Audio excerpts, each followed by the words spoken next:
Hey everybody, it's Wednesday night. Thank you for joining us as a bunch of other people start gradually coming in because we just started streaming and we did it on time. This is a call-in show. 720-619-2288 is the number to call in. There's a horizontal stream, there's a vertical stream, there's all kinds of stuff. This is my continuing year of Zen. And so far, the crowd has determined that I have not crashed out yet, although on more than one occasion, I've gotten rather irritated and close to it. But we're still kind of keeping, I'm going to stick to, I know language, I know logic, and maybe I know some things about some religion when it's important. But the important thing seems to be to ask questions, because if you're out there and you believe in a God, you believe in Christianity, you believe in Islam, you believe in Scientology, whatever it is, you're the one who is convinced of something, and you're the one who has something to sell or something to convince us of. And so we'll have lots of questions. And by the way, it's not just about religion. I mean, it's Wednesday night, and that means if you've got different political beliefs, if you're a MAGA supporter, if you're a transphobe, or you're confused about those sorts of things, or whatever else, you can do that. But there's plenty of reasons to stick with religion tonight. Not planning on doing any yelling. That would count as a crash out. I might curse because I really enjoy it. I almost said I effing enjoy it, but we're still like within the first minute of the show, so I decided not to. Because, I'm a fan of, I was in the Navy. I cuss like a sailor, and I will till the day I'm fucking dead. But for all the callers out there, people who are watching and trying to figure out what's this about, this is an opportunity for you to share your beliefs that the godless, heathen, lefty, whatevers don't share. And so here's the questions you need to ask yourself. And if the answers are yes, call in. Can you explain what you believe and why, and in a way that is understandable to virtually anybody? In other words, there's not some specialized knowledge or jargon. You don't have special access to information that we don't have. We're all just facts are available, and the most reasonable explanation of those facts is your view. And can you explain why others should share that belief? Basically, you're saying, yes, this is the most reasonable thing for everybody. Not just, oh, I witnessed this, and therefore it's a good reason for me to believe. Although if you believe for personal experience, inner witness of the Holy Spirit, some miracle you think you had, some answered prayer, by all means, call in and share that, because we can at least explain whether or not we would believe in your circumstances, or why we wouldn't believe even if we had the experience that you relay. So like I said, my year is in. Normally, I do like a big opening, but I don't want to today. So we're still missing Schrodinger's senator, Mitch McConnell. Don't know what's going on there.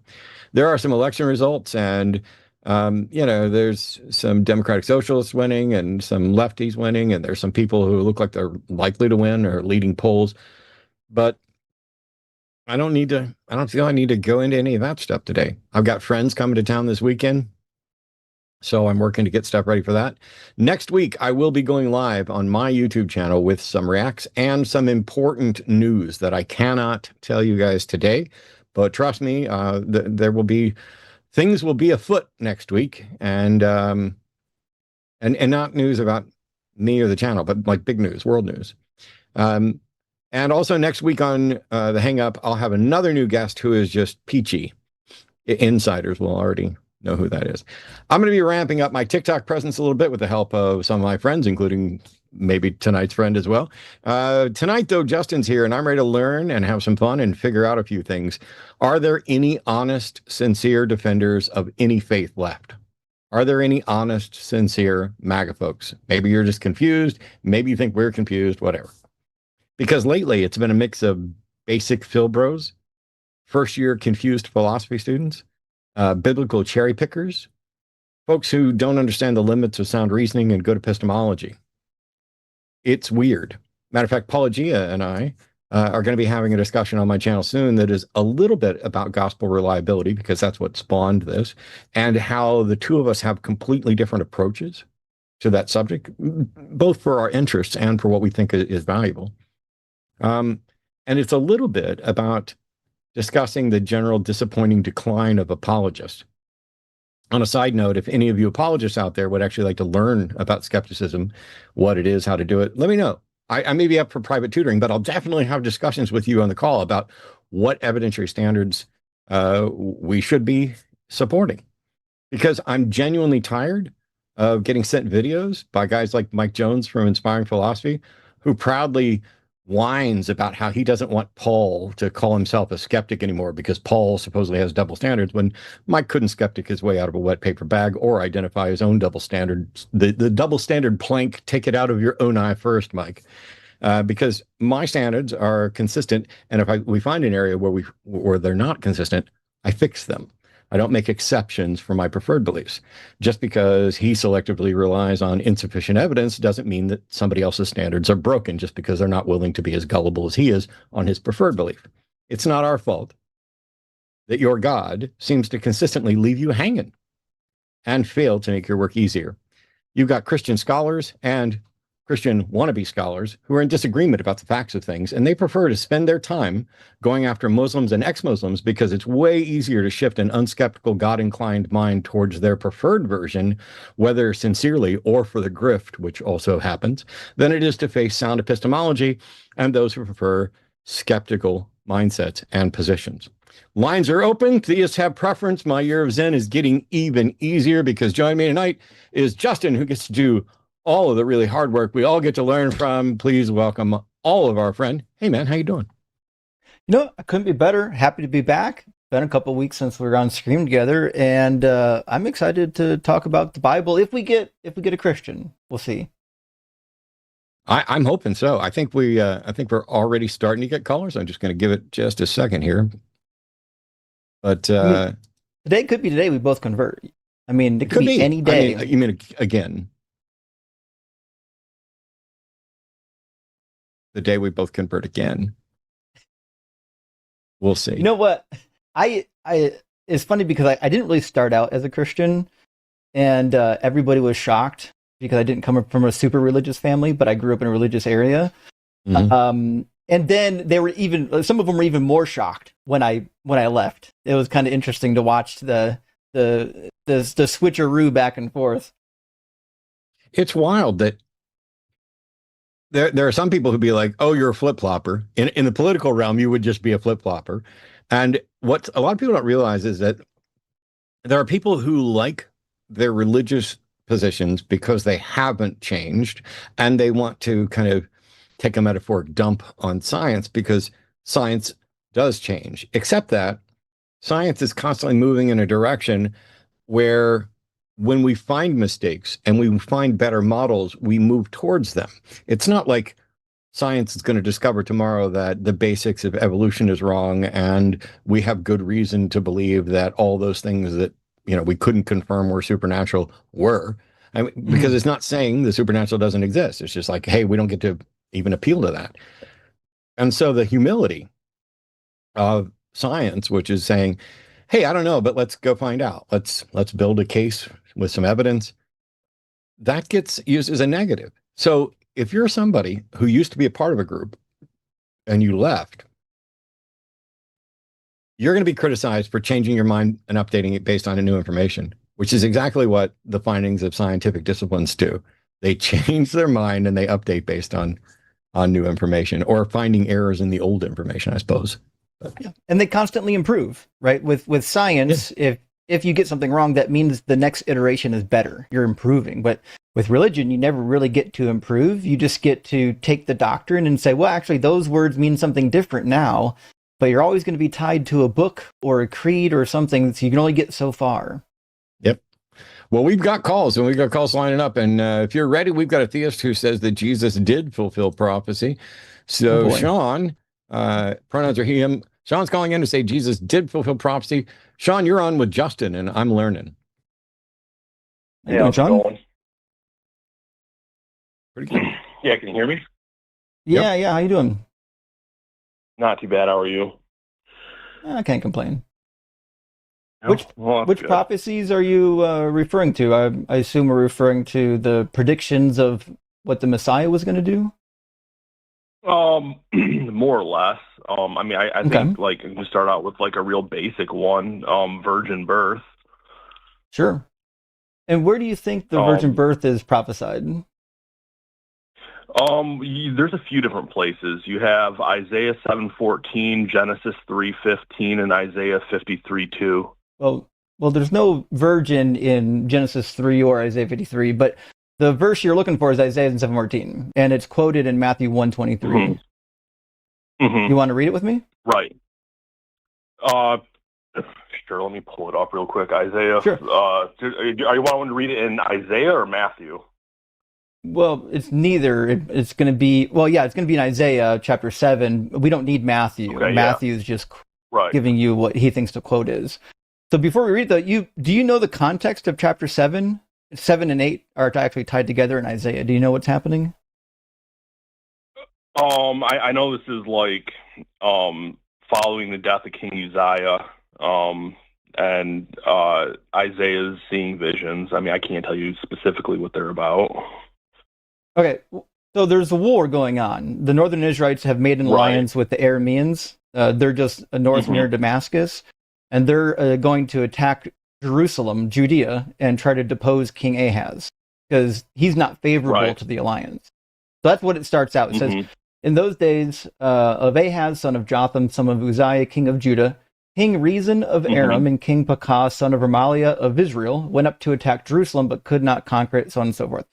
So God sends Isaiah twice in chapter 7 at the beginning to give a prophecy of, we're going to say prophecy of hope.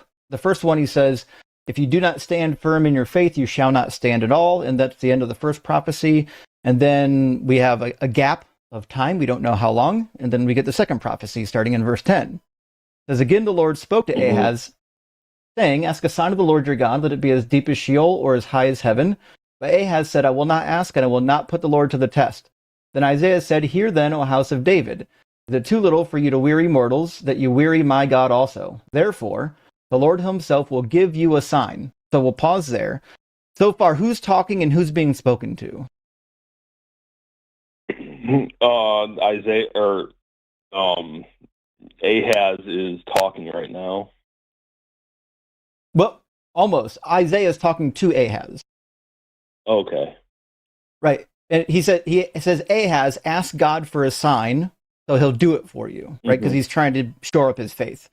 Ahaz says, nope, I won't do it. I won't test the Lord, which is obviously faking piety. God asked him to do it. So Isaiah is like, hey, listen, he's going to do it anyways. He says, look, he's going to give you a sign, right? So now it doesn't even matter. We don't even care if you ask for it. We're going to give you a sign, right? So the first thing we need to ask ourselves is, who is the sign to? I mean, the sign is going to be to, I still say, I guess, Ahaz. That would be right. Yes, the context would mandate Ahaz, right? Because he's saying, I'm giving a sign to you, right? So he says, therefore, the Lord himself will give you a sign. Look, the young woman is with child and shall bear a son and shall name him Emmanuel. He shall eat curds and honey by the time he knows how to refuse evil and choose the good. For before the child knows how to refuse the evil and choose the good, the land before whose two kings you are in dread will be deserted, because the Lord will bring on you and on your people and on your ancestral house such days as have not come since the day that Ephraim departed from Judah, the king of Assyria. So he's saying that the sign is what? What is the sign? The girl's going to bear a son. And then what's going to happen with that son in the prophecy? Oh, he's going to eat curds and honey. Sure. The boy will know to refuse evil, choose good. And the last portion, verse 16. Choose good. The land whose two kings you dread will be forsaken. You got it, right? So what this is saying is there's a woman who's already pregnant, right? The New Testament says that she's a virgin and going to conceive. The Hebrew text doesn't say that. The Hebrew text says that she's a pregnant young woman. Ha'amachara is an adjective. My translation says virgin. I know, because your translation's lying to you. In verse 14. Right, because it's lying to you. Right. So what Matthew What's had... the Hebrew word? I know the Hebrew word is Alma. Okay.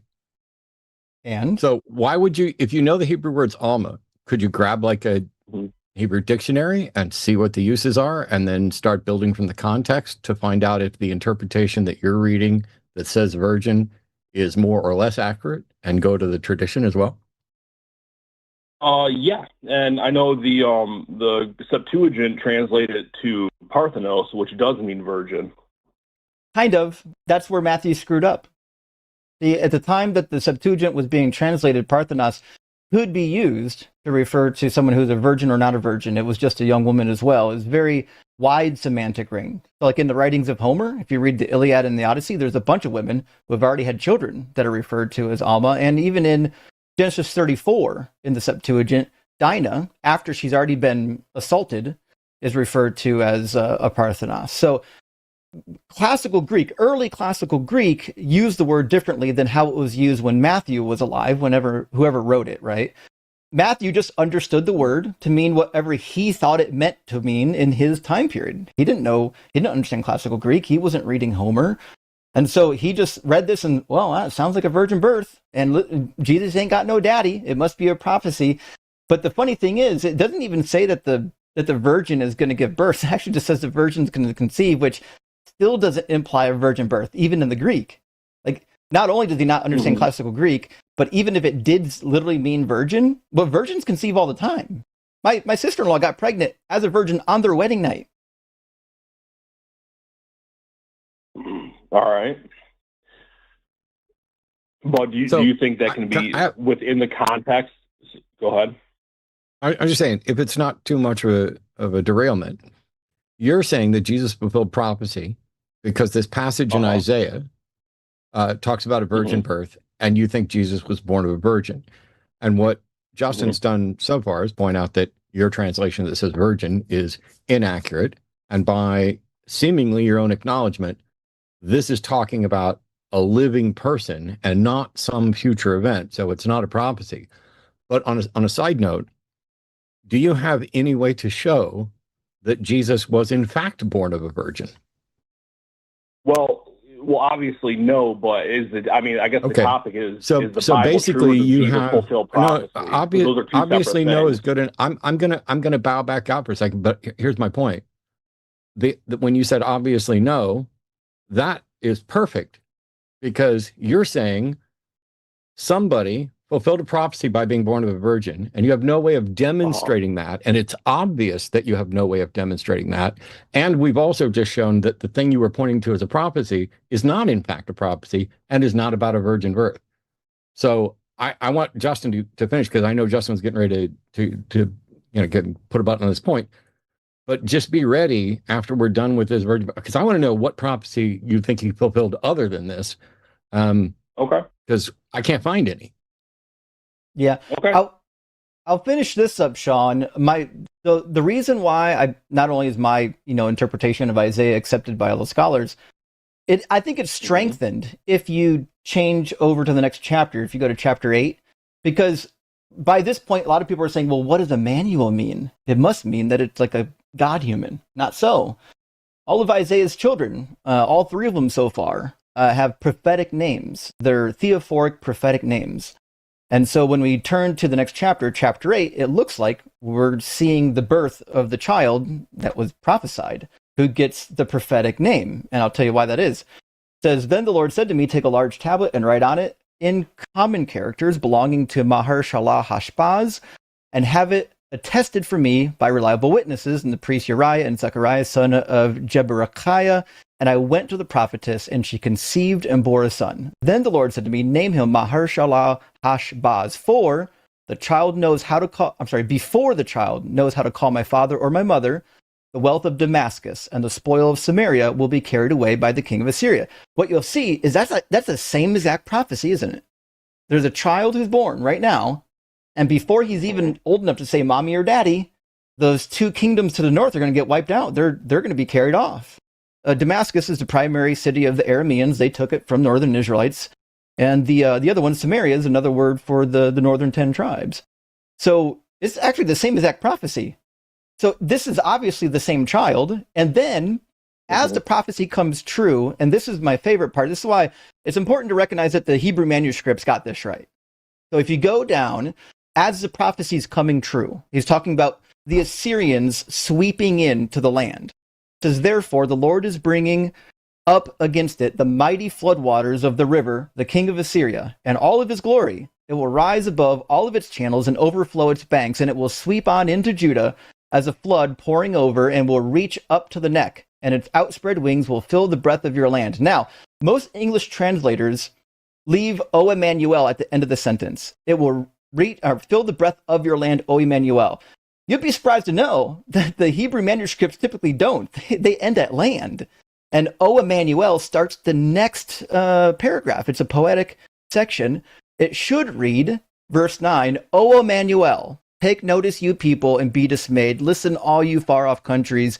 Gird yourselves and be dismayed. Take counsel together, but it shall not be brought to naught. It shall be brought to naught. Speak a word, but it shall not stand, for God is with us, O Emmanuel.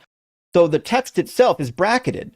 As the prophecy is coming true, Isaiah himself is exclaiming, O Emmanuel, because that's what it's about. The child is a representation of God's prophecy coming true, protecting his people during their time of trouble, signifying that I am with you. You can depend on me. You can have faith in me, because it's coming true right here. Had nothing to do with a baby born 730 years later. Mm-hmm. So, I mean, you would agree with me, though, that Isaiah is writing as, at least he's claiming, I guess you wouldn't agree with the fact that he is, but he's at least claiming to write prophecy, correct? Oh, yeah, Isaiah is definitely writing prophecy here, yeah. Right. So, do you think that a prophecy, a solid hermeneutic, you can interpret it outside of its immediate historical context? No, I think as soon as you get rid of the context, you can make it to be about anything. And I know that for a fact because almost every prophecy about Jesus in the Bible, I can find a way to twist it to make it about me. Hosea 11, chapter 11, verse 1 and 2, out of Egypt I called my son. Hey, guess what? My son's Egyptian. That's obviously about me. You know, what easy is, once the context doesn't matter, it can be about anything. That's a nonsensical way to interpret prophecies. Well, yeah, but don't you feel like you're using circular reasoning to pigeonhole the text? No, I'm using the actual context. The same way you would read Homer, the same way you would read Plato, the same way you would read Euripides, is the way you need to read this. You know what the author is talking about by the context of the actual passage. Okay. Does it make a difference if someone claims to be prophetic? If their text is viewed prophetic, we still have to view it in the context of the prophecy. So if Isaiah is prophesying about something that's happening now and very soon, it's not circular reasoning to deal with it in that context. It's just appropriate. Well, it's circular reasoning to say that can only be viewed in that context. No, it's not. No. It would be. It is. It's not a matter of it can only be viewed in that context. You asked Justin for his opinion, and Justin provided you what is the most sound epistemological standpoint, which is if someone wants to show that this prophecy that is clearly in context A should more properly or additionally be viewed in context B, they have to meet the burden of proof to justify that new view of it.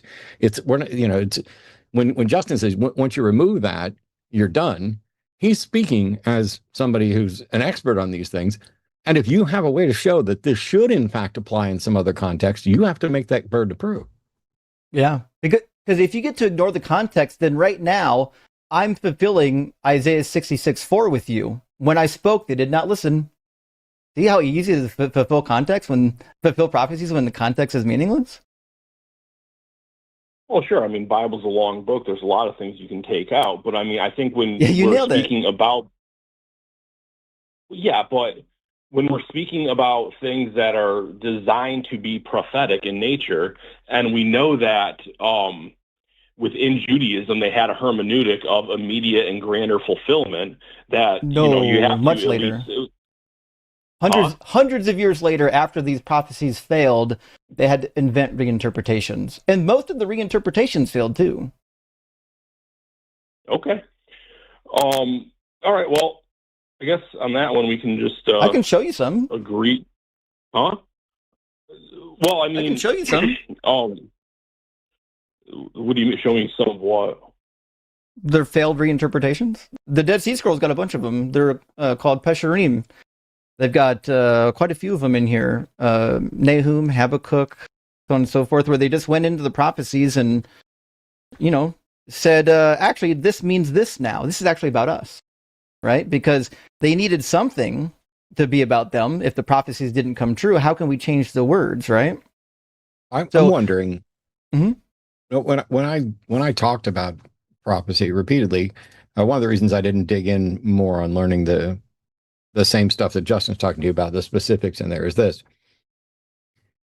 If I order a medium rare steak, the waiter isn't fulfilling prophecy by bringing me a medium rare steak. Even if I say, I prophesy that I will not get the steak cooked correctly that I order, and they screw it up.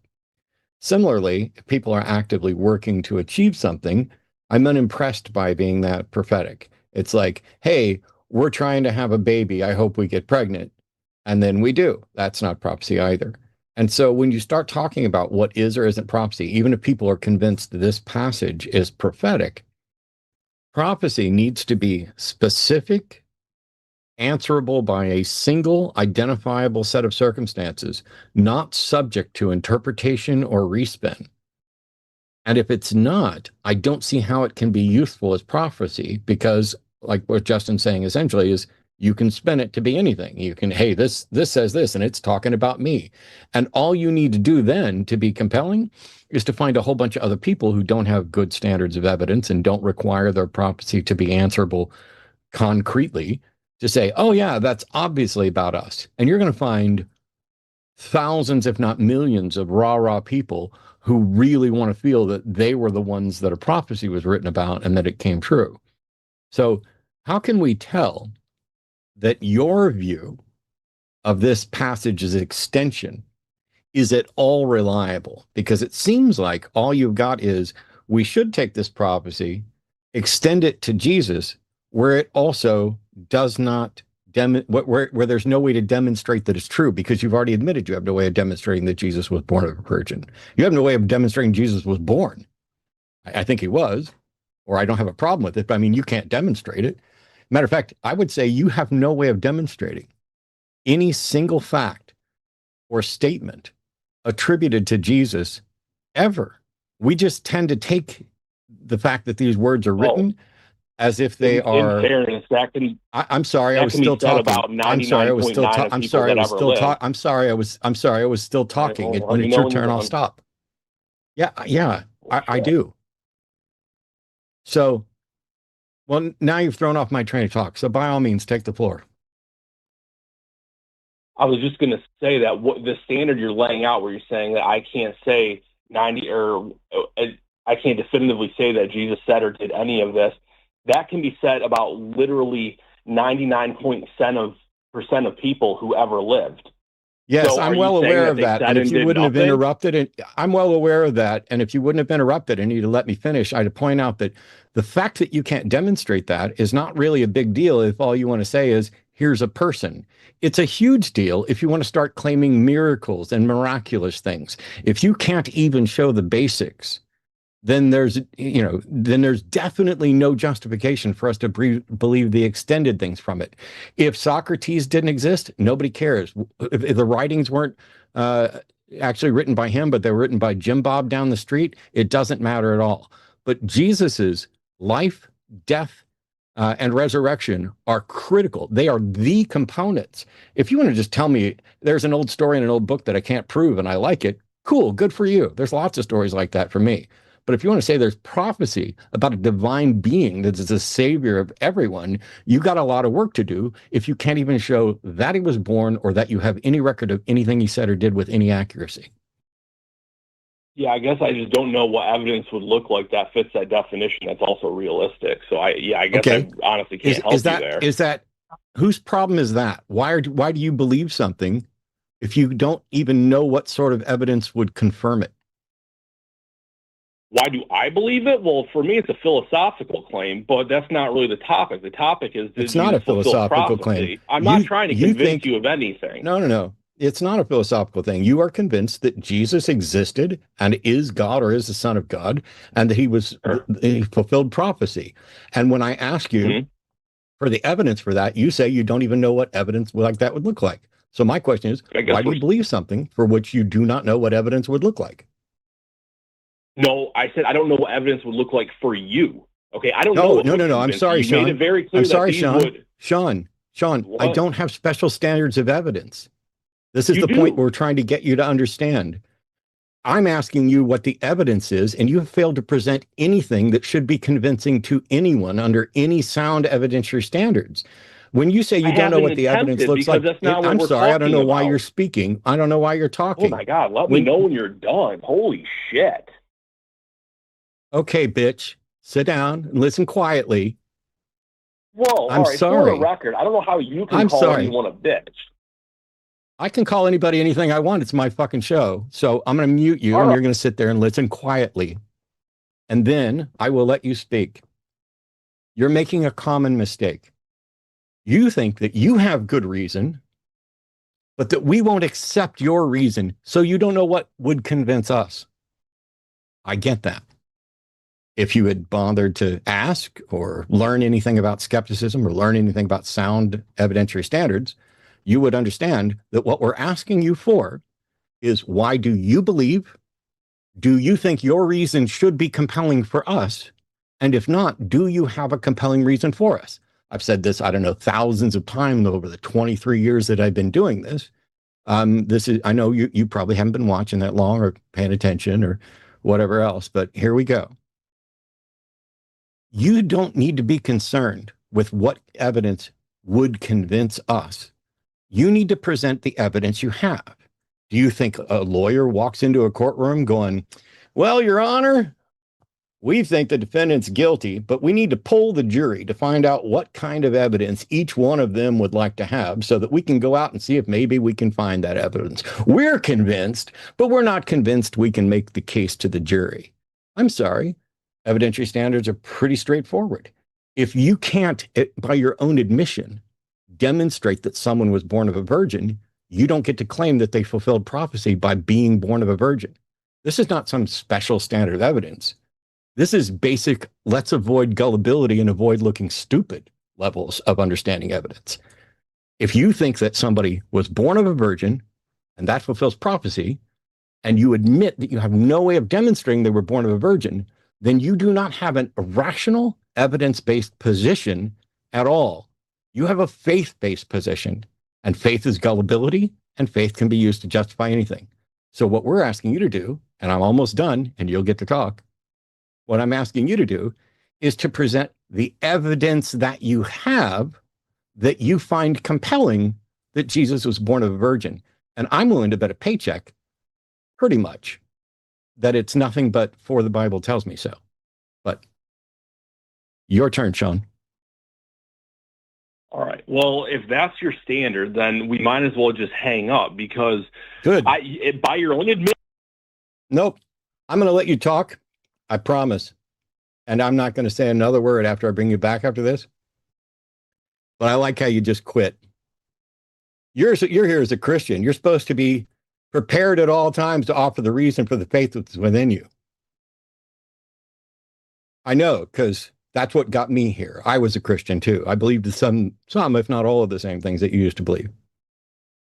But if you're going to say, if that's your standard of evidence, we might as well just hang up. The only reason I'm not hanging up is because I want to let you whine some more about how your God has left you hanging and how you are absolutely irrational and how normative standards of evidence are just a bridge too high for you and the all-powerful God of the universe. So let's have it. I'm done.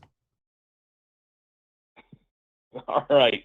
So if we want to get back to the topic, we can shoot over to... No, I need you to answer that question I just asked you. I need you to explain... Sorry, what was your question? Yeah. If you would fucking listen at some point instead of whining like a little baby. Whining, dude. I tune out 2-year-olds.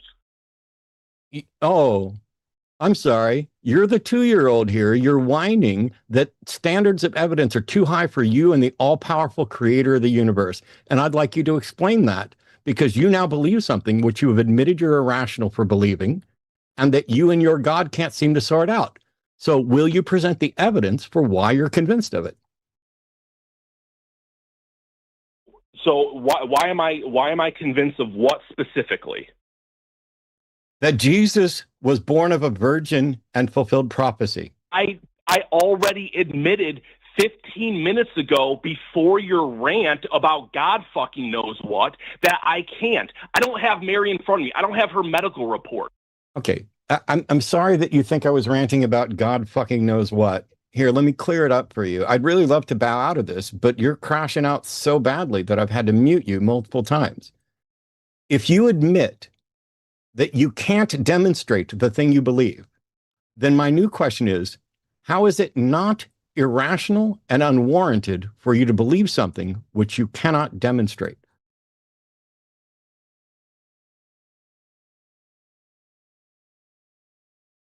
All right, you done?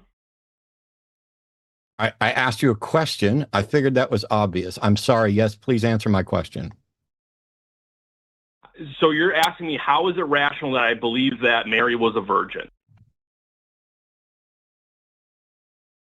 Is that's your No, question? that's not what I asked. Jesus fuck, dude.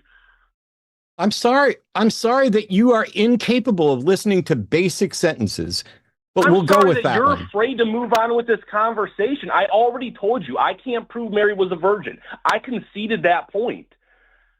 Okay. Do you still believe Mary was a virgin when she conceived and had Jesus? Yes, based on the context of the rest of the Bible, because it's also in Genesis 15. It's also in Isaiah 53. I just won my paycheck bet. While you continue to crash out and pretend that I'm afraid to move on, I just won my paycheck bet, because what you came back with is, for the Bible tells me so. Now you can continue. Okay, sure. Yes, that's my reasoning. For the Bible tells me so. The question, God, Sean, I'm sorry that your God is hanging you out to dry and making you look stupid. But what I want to know is, how can it be rational? How can it be rational for you to believe this without sufficient evidence to justify it? Because I think a general rule of thumb is that things are as they appear to be unless proven false or unless proven otherwise. Okay, that's not rational. That is a solid rule of thumb to live your life by. No, it's not, Sean. It is a perversion of the burden of proof. So, because you're a fucking idiot. I do think so, and I can demonstrate it's true, which is why you're trying to talk over me so that you don't get schooled on the burden of proof. It is not, in fact, rational to believe that things are as they appear until proven wrong. That is a shifting of the burden of proof. The time to believe something is when they have been confirmed to be the way they appear to be. You don't just get to say, "Ooh, that looks like," you know what you would be? You would be, I'm still talking, you would be the guy who the Wile E. Coyote draws a picture of a tunnel and you would run smack into it with your stupid version of the burden of proof. Your burden of proof is literally, someone told me he's a chick, therefore he must be. Here we go. You don't really get to have an opinion on this, do you? The transphobia came out. We saw it coming. Are you ready, Sean? You ready? Because you just made my whole fucking day, you little bigot. I'm getting ready to school you like crazy. First of all, my standard of proof is not what you said it was. However, what way do you have to tell what someone's gender is apart from them telling you? It's pretty fucking obvious. You could look at them. Okay. It's pretty fucking obvious. You're too stupid for this conversation, but let's try it. What's in my pants and how do you know?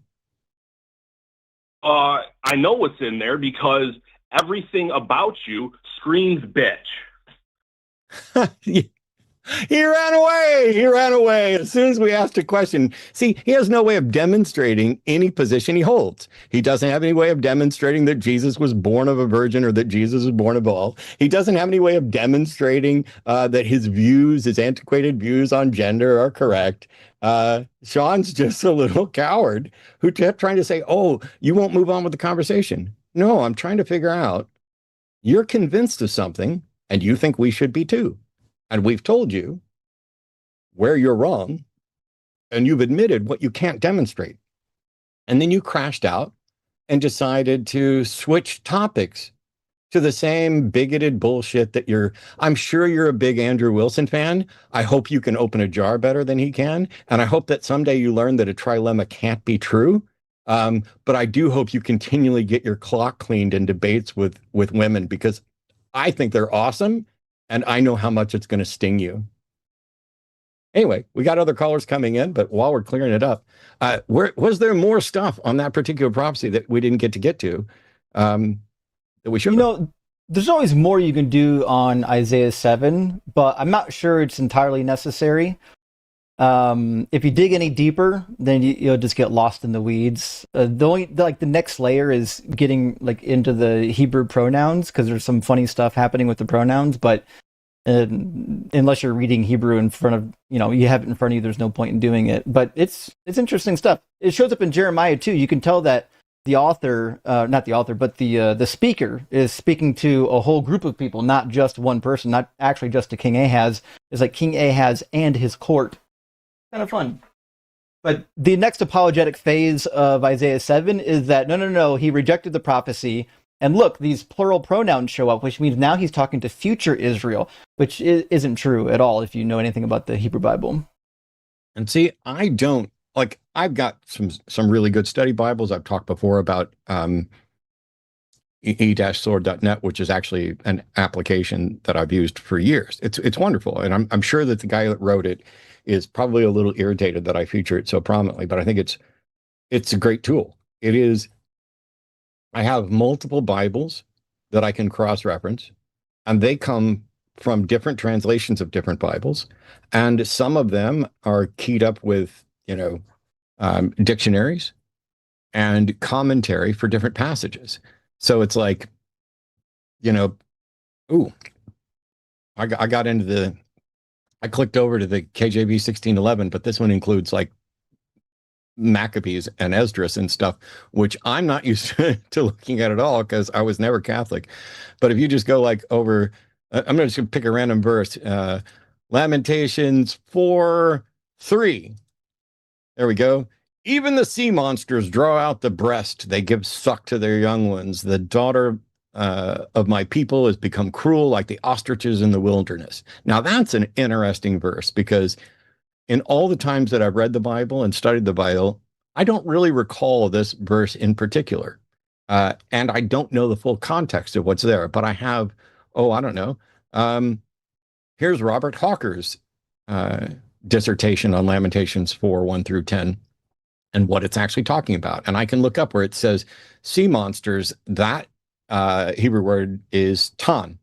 Yep. And it says from an unused root, probably meaning to elongate. A monster as a preternatural form, that is a sea serpent or other huge marine animal, also a jackal, dragon, or whale. And so what is it talking about here? Is it talking about a fantasy creature that's a sea monster? Is it talking about a whale?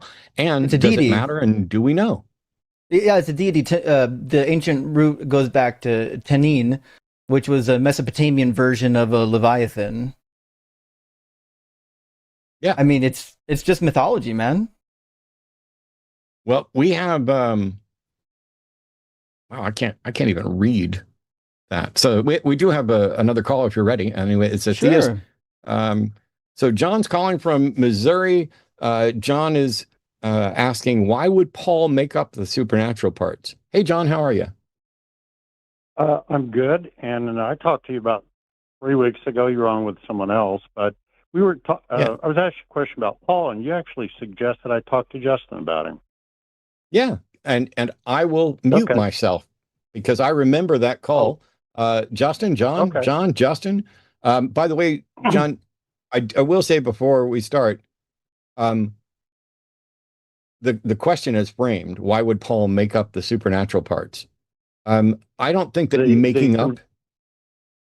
I don't think that making up is the only option to explain what is or isn't written there. But I'm interested in you talking with Justin about it. Okay, thank you. Yeah. Well, so what's the full question here, John? What are you trying to figure out? Okay. You are familiar with Paul, and he seems to be one of the better educated of all the apostles. He understands Greek, Hebrew, and he's a Roman citizen. Okay, He's not. so it's claimed. He's not good with either. Is he? Based on my Really? reading of Galatians, he's really shitty at Hebrew, because he doesn't understand collective nouns. Oh, Like okay. the word seed, zerah in Hebrew. He thinks because Genesis, because Abraham's promised that all the nations will be blessed through his seed. He thinks because that shows up in the singular that it must mean a singular person, not a lineage. When actually, if you just read the context of the passage and know a little bit about biblical Hebrew, you would know that it's actually a collective. It refers to a multiplicity of entities. In fact, it never shows up in the plural ever when it's used to talk about multiples. And Paul didn't know that. He's a goof. Maybe he knew Greek well. I'm sure he did. Okay, so his claim, I think that it's claimed that he was trained under Gamaliel, the kind of rabbi instructor. You think that might maybe not be true? I think that's probably not true. And then, there's other claims from Paul that seem suspect. Like it claims in Acts 22, I believe he got papers from the Sanhedrin, although he didn't write that. Actually, Luke wrote that. But the idea that he got papers from the Sanhedrin to go round up Christians is kind of an interesting claim. If you read through all the Sanhedrin writings, there's nothing in there that would lead you to believe that they were ever rounding up Christians, much less giving people authoritative papers to go round them up. It's just kind of weird. Like when you compare what Paul's saying to what you find in like the real Orthodox style Judaism in their writings, there seems to be some separation there. I can see why Paul was an apostle to the Gentiles and not the Jews. I can see why the Jews rejected him. Right. That it makes sense, because if you're conversant in Greek, which was the language a lot of educated people spoke, and you were a Roman citizen, that gives you a ton of advantages in that world, meeting, powers that be. Yep. And that's kind of why I'm holding on to Paul, because my faith has been really challenged. I've watched a lot of your content and Matt's over the last 8 months, and I'm still kind of holding on to Paul. Sure. Well, you see what I'm saying? When I was still a believer, I actually threw Paul away first. Once I realized that Paul disagreed with Jesus and Yahweh, I was like, oh, Paul's just an idiot. I mean, Jesus and his dad both completely disagree on the role of the law. Paul says not to even get circumcised because you'll be required to, follow the whole of the law. He says, if you take the marks of circumcision, Christ will be of no use to you. Well, what a nonsensical claim. The Old Testament over and over again says when the Messiah comes that you're going to get circumcised. Even the foreigners are going to need to be circumcised. Isaiah 44 says it twice. And then we find something similar in Deuteronomy 30. Like this idea, Paul says, you don't need circumcision because you get circumcision of the heart when you put your faith in Jesus. Well, wait a minute. Correct. We've heard of circumcision of the heart before. That shows up in the Bible. Go to Deuteronomy 30. But God says, hey, I'm going to circumcise the hearts of your people and your descendants so that you'll love the Lord with all your mind, heart, and soul, and you'll be obedient to him. And then he says, one verse later, he says, and when this happens, you will again obey all of these laws that I'm commanding you today. Oh, so when God circumcises people's hearts, as he promised he would in Jeremiah and in Ezekiel, they're still going to follow this law. And Jesus agreed in Matthew 5, chapter 5, verse 18 and 19. He said, whoever doesn't follow the law and teaches others to not follow the law will be called least in the kingdom of heaven. And whoever follows them and teaches others to follow them will be called great in the kingdom of heaven. So while it doesn't seem like Jesus is making the law necessarily a salvation issue, except he does with the rich young ruler, he does say, like, if you want to be great, you got to follow these laws, man. So it seems to me that you get a guy that disagrees with Jesus and with Jesus' daddy. The guy just doesn't know what he's talking about. Unless, let's pretend he did have what he interpreted as a vision, right? Sure. Because, that's the claim. Mm-hmm. And because of his knowledge of the Greek world, the Roman world, that if we don't kind of modify this message of Christ some, we're just going to be a Jewish sect forever. Does that make any sense to you? Yeah, so my understanding of Paul is that Paul really wanted the religion to take off, and I think he kind of invented his own version of it, and that version had to get rid of the part that was most difficult for the Greeks and the Romans to accept, which is circumcision, obviously, and then some of the laws, especially the dietary laws, and I would say the brutal penalties for breaking the laws. In fact, if you read the writings of the heretic emperor Julian, he wrote against the Galileans. He talks in his treatise. This is fourth century, mid fourth century. He's like, listen, these laws of Moses that God gave you, these are barbaric even for Romans. And to be fair, they kind of were barbaric. And so, like, you can see why Paul going to the Gentiles is kind of like, well, we got if they're going to accept this message, we got to get rid of some of this hard to swallow stuff. I'm wondering. Because that's kind of where I'm at on this. It just seems like it would be weird for him as a Jew, knowing that there is potential risk ahead of him by switching this religion from what he was, and it just like to make this up. I don't know. That's kind of where I'm stuck, I guess. Well, the other problem that you have is you don't actually know that Paul was doing this, right? We've got ample evidence to demonstrate that Paul's letters, what we have of them, not all of them are authentic, and some of them were even being added to, and none of them are safe, right? Maybe First Thessalonians might be safe, the earliest one. But like, look at even some of the early ones, like First Corinthians. You know that would have been written after his first missionary journey, at least between the first and the second. And so, like, look what we got here. First Corinthians, we think, is a stable letter. It comes early. It's before the other two journeys, theoretically, or at least during the second journey. And most of the copies agree. But you know what? In chapter 14, there's some big fucking problems. Our earliest manuscripts don't include the passage to tell the women to sit down and shut up, right? And then it shows up, later in some footnotes. And then later, it creeps into the text from the footnotes. And then later, it switches, paragraph here to here a few times before it finally finds a permanent home in the text. So we know that people, even the stable letters of Paul, people were adding to them, and in obvious ways. So we don't know for sure everything what Paul wrote. We have ideas, we have guesses.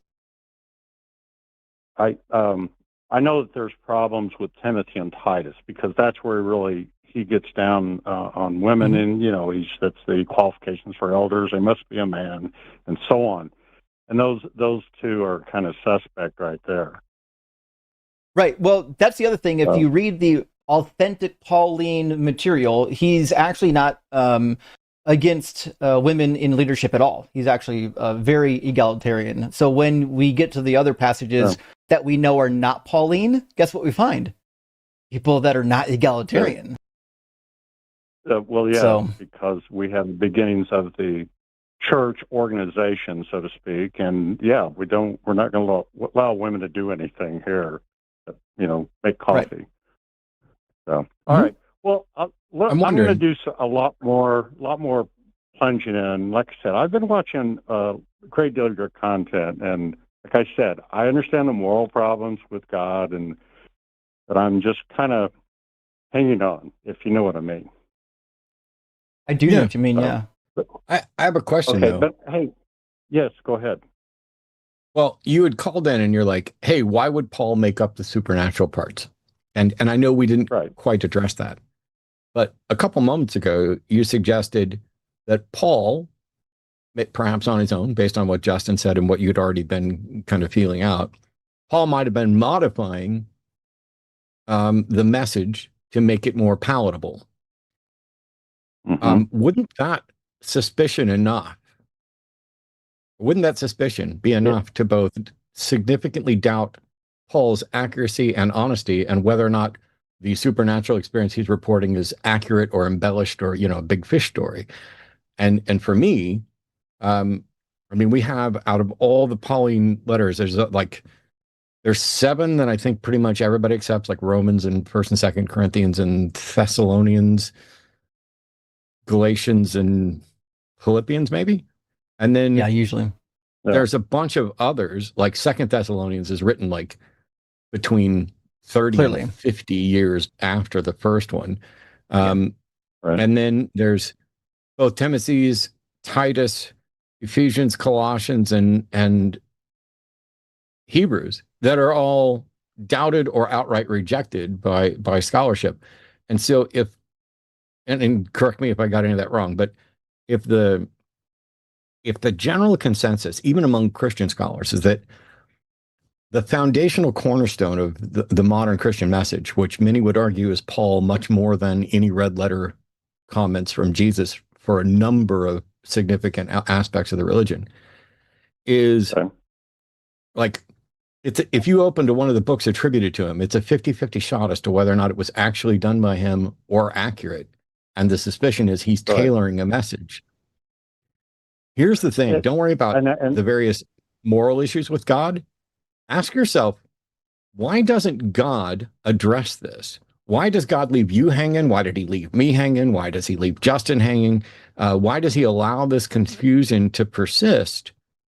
And because it's consistently used to manipulate people and to bolster their own hatred and bigotry, because now they're part of a team. The last guy that called, I'm sure that he's probably a sincere believer, who's just confused and really, like a lot of the various Phil Bro guys who think that they've got an unbeatable case because they came across things in philosophy they didn't understand. All that religion is doing for him is something very different from what it has done for you, and you're still, hanging on, and I was as well. But it's justifying his bigotry and bolstering his confidence. He believes something that he knows he can't demonstrate it reliably to be true. And yet he wants to pretend that that's not irrational, instead of doing what you're doing, which is coming across doubts and saying, I see the problem. I see this isn't rational. It may not be justified. I'm not at a point where my brain will free me from this yet. And God doesn't seem to be doing anything to help you. I know that was a long thing, but. No, I completely agree with you that God could have intervened at any time during this process and said, this is really, what happened. Now, Justin, you would, or Matt, either one, you would agree the Pauline letters were written before the Gospel. Is that correct? It seems the authentic ones, I think, were. Yeah, it seems that they are. If they were written after, I would expect personally, being that Paul said he met with the disciples, I would expect that he quoted from them, but he doesn't really quote from them. And in fact, the few times he even mentions the disciples doesn't say anything about the writings. No, and I guess I was going with, if the Gospels were written anonymously, which they were, and they were written later than Paul, and I was kind of to grasp onto the idea, well, maybe Paul had it right, and the Gospel writers didn't. Well, and Paul still disagrees with the Old Testament, which is the other problem. Yeah, I know. That is if we go down that road, though, if we go down that road of maybe Paul had it right, and maybe that's, you could probably, with a really loose grip on it, say, oh, that's why the arguments occurred. Supposedly, like if you go read Luke Acts, although I read, I'll wait till we're done, because I want to ask Justin about a YouTube channel I ran across yesterday that sent off alarm bells all over the place. So I'll let that one go, John. But yeah, it's weird, because even if we assume that Paul had it more right, that means that Jesus didn't bother to correct the people who were speaking in his name and writing essentially. I know they weren't writing in red letters, but you know what I mean when I say when they were writing the red letter stuff. He didn't bother to correct them for getting it wrong, even though they came after Paul. No, that's true. Hey, guys, I'm going to have to run, but I really appreciate you taking my call, and I've got more thinking and reading to do. I do. Awesome. Thanks, John. You guys have been really helpful. All right. So take care. Hey, thanks, John. Okay? Appreciate that. Take care, guys. Glad to have you. Bye. By the way, lines are open. If you're somebody with questions, this would be a great day if you had Bible questions, if you had doctrine questions. I'm going to take a risk. This is probably. I'm not trying to be a dick. I promise. But in the realm of genuine seekers, I started watching more content from atheist and skeptic creators, but that also means that I run across more content from conspiracy theorists. Now, I'm not a mythicist, but I have friends who are, and I think there's different buckets of mythicism, some of which go too far. And some of them, like I remember, like I think Joseph Atwill's Caesar's Messiah was an absolute ridiculous kook fest, and that Bob Price called him out along with some others. But now Bob, in addition to being MAGA, has seemed to kind of stumble into greater conspiracy theories, and so my red flags go off. I'm going to name a channel and one video. All I saw was a thumbnail and a couple of seconds and the comments.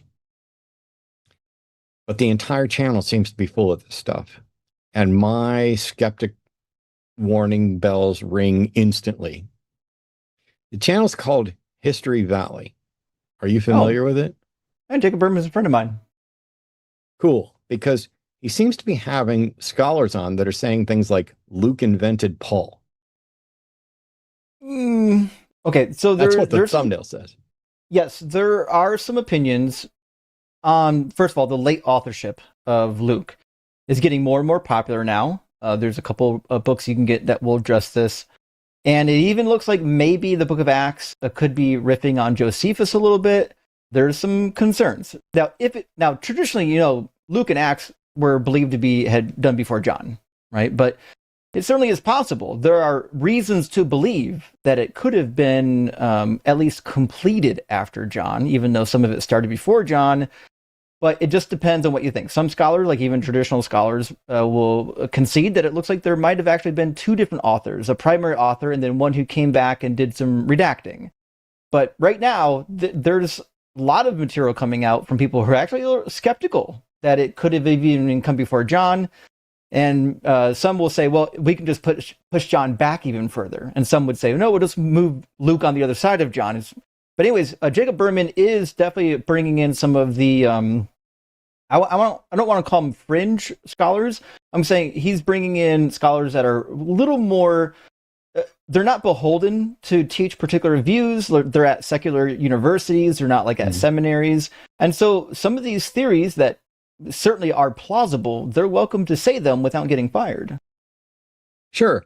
And this might be a thumbnail thing because, like I said, I didn't watch, I didn't listen, and that's why I'm saying I'm exercising caution here because alarm bells start going off. But when the thumbnail says Luke invented Paul, and I'm not a scholar,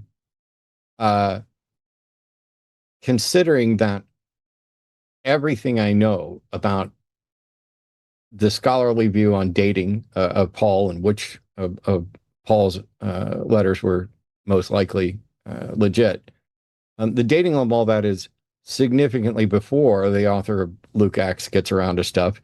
And since he seems to borrow from the Gospels, which also came after, I could certainly see, Luke Acts getting a date that's it's definitely earlier than John, but well, I say that I have no way of demonstrating. It's not like I did the research, but I'm saying that's what the consensus is.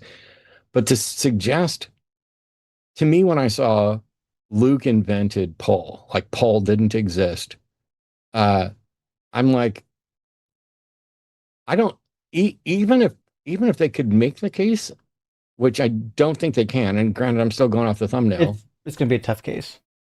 Yeah, and I'm like, I don't know what we get out of that. It seems like there's some motivated reasoning here that, in much the same way that the people who are in favor of Matthew, Mark, Luke, and John being written by Matthew, Mark, Luke, and John, but they can't demonstrate it, so they just assert it and complain when you try and use good standards. there seem to be people on the other side who are suggesting not only is that not the case, but Luke invented Paul. And so if Paul's the earliest one, then, you can both claim, oh, Luke knows everything he knows because he got it from Paul. But then after that, you can say, oh, Luke actually invented Paul. And that's why he knows everything that Paul knows. And I'm like, right. I don't know how you can make the case. And I'm not quite sure.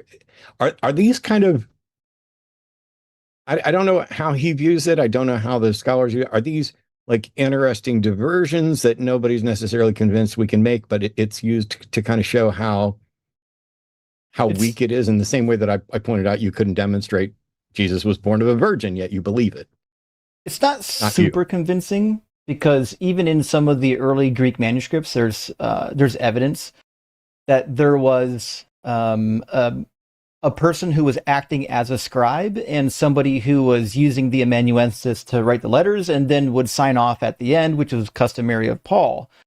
So, the one where he says, look, this is Paul's hand. I sign with these big letters, because he's got bad eyesight. So that you know that it's like me. that.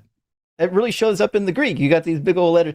But the thing of it is, if you compare some of what I would say are authentic letters, like Galatians, was either by Paul or invented by Marcion, but I think it was Paul. It disagrees. The timeline with Acts disagrees. Like, how many years was it before he went to Jerusalem? What happened when he was there? Because in Acts 15, he got 4 rules for the Gentiles to follow, but in Galatians, he said he didn't get anything for them. So it's like, wait a minute. Like, if Luke invented Paul, and now we've got these Pauline letters, wouldn't the people writing after Luke know about what Luke said and make those letters match? Or does it make more sense that Luke actually didn't write that stuff? Paul wrote these letters, and somebody, came along later and tried to build a coherent story, who had some funding from Theophilus, and he put together the story the best they could. It just happened to have some contradictions.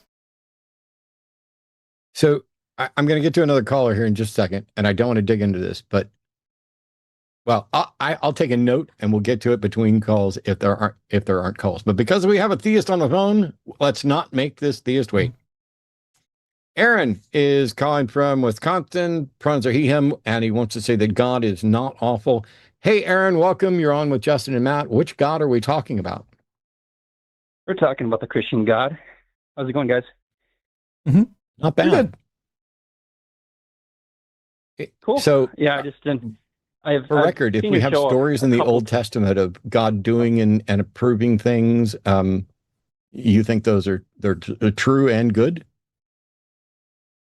Don't get me wrong. I think that some of the things in the Old Testament are difficult to wrestle with, for sure. As a Christian, I've wrestled with them in my life. But I don't think that they're unexplainable. Okay. I just did a video the other day. I'm sorry, go ahead. I'm sorry. I just did a video the other day. I'll do the quick summary. And what I'd like to know is, do you think this happened? And how can you say that it's good? So you're familiar with the story of David and Bathsheba, right? Yes. 2 Samuel chapter 11. So David, who's, a new king, has sex with one of his soldiers' wives and tries to find a way to hide it, but this guy's such a diligent soldier that he ends up just having him killed. And this irritates God. I have no idea how consensual the relationship was with Bathsheba. That's not really the issue right here, but you don't get to say no to the king. Yeah, it's really hard to say no to the king. But God gets mad at David for doing that.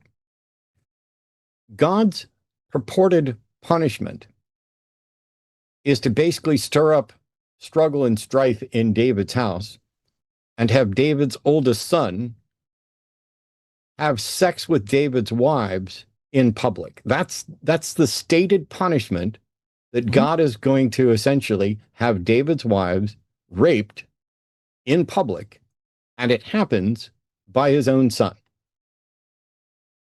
What of that do you think happened? And why would God's punishment for person A disobeying be to have that person's wives raped?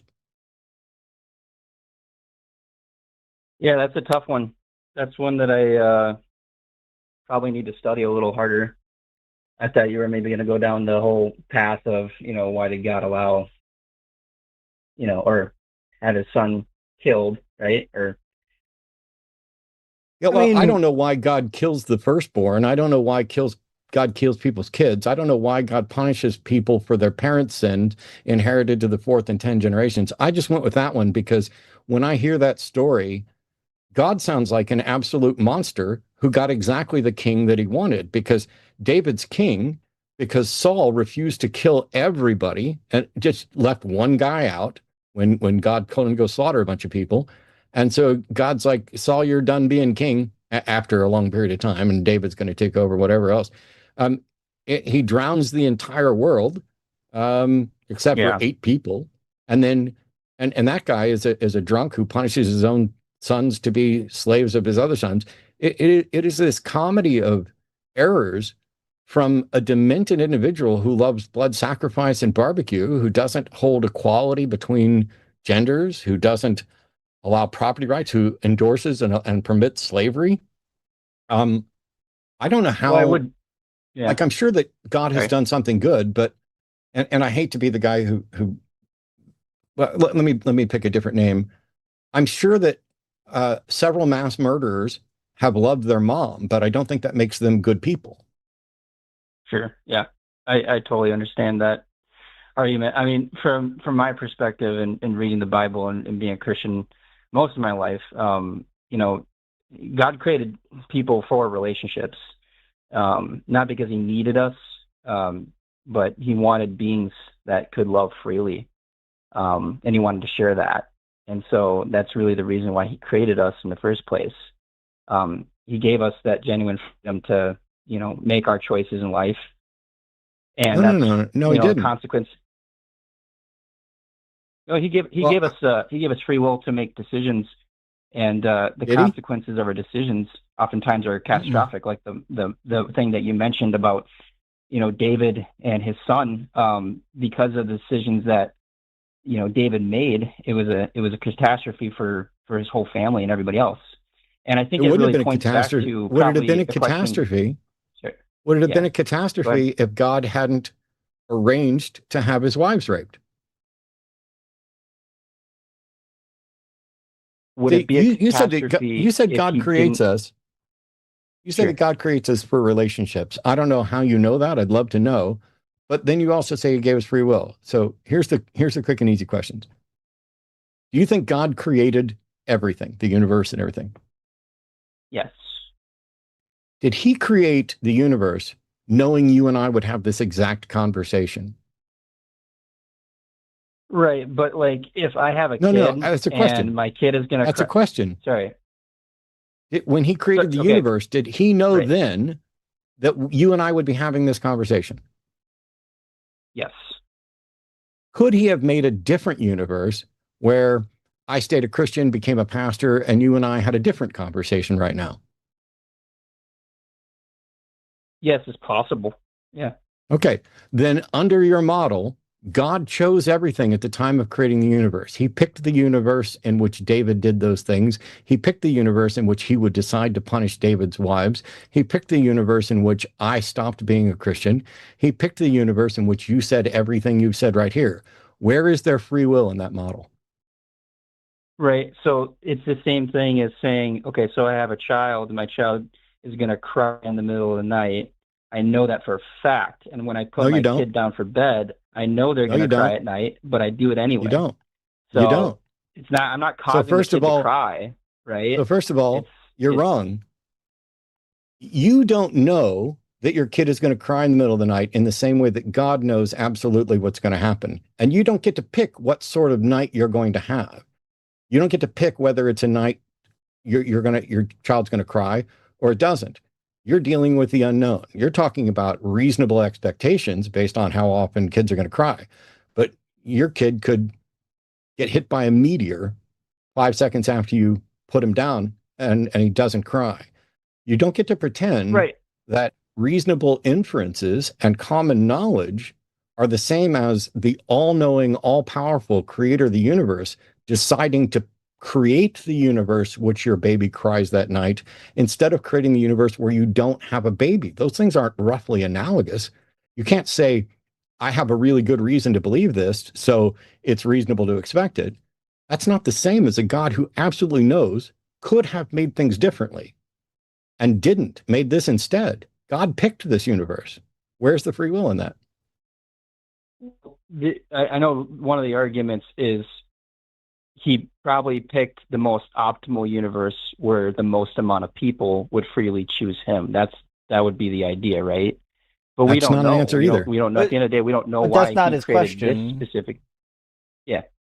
Right. So Aaron, I want to focus a little bit on what Matt's saying, because this is confusing. I've seen a lot of people miss what Matt's saying on this topic. If you know everything that's going to play out before anything has ever happened, and you pick the recipe, right? You're like, I'm going to make some bread. I'm going to pick every ingredient in this recipe, and then I'm going to let it go. I'm going to let it rise. That's what God did. Before he created anything, he knew what everything would do. He had every ingredient that you could ever imagine to work from, and he chose this recipe. That means everything that happened from the day of creation is what God decided was going to happen, because he could have made any recipe he wanted. This is the one he chose. So I agree. You can say, well, this, I guess, is the best one, but that's irrelevant. You still don't have free will. I still don't really follow. I mean, we still have free will. Aaron? Yeah. Aaron, let's say that I was able to pick everything about the day you have tomorrow. What kind of mood you're going to get up in, everything you're going to eat, do, or say. I can pick based by, I got like 10 switches in front of me, and I can flip those switches so that you wake refreshed or tired, that you are on time to work or you get fired. I can flip all those switches in any way I want and absolutely guarantee that you have exactly that day tomorrow. If I can do that, do you have free will? I would argue yes, because how can you possibly have free will? How can you possibly have free will if I can control everything you think and do for that day? But he's not controlling everything I think, though. That's the thing. I am, because everything you think is on one of those switches, because I can flip the switch that makes you think, ooh, I should leave on time for work, or, I'm going to sleep in. So you didn't decide that. I did by flipping that switch, right? No, I'm sorry if I'm being here, but I still don't understand how. Okay, Aaron, let's just imagine one switch, and this switch is, you will decide to run over a bird on purpose or not.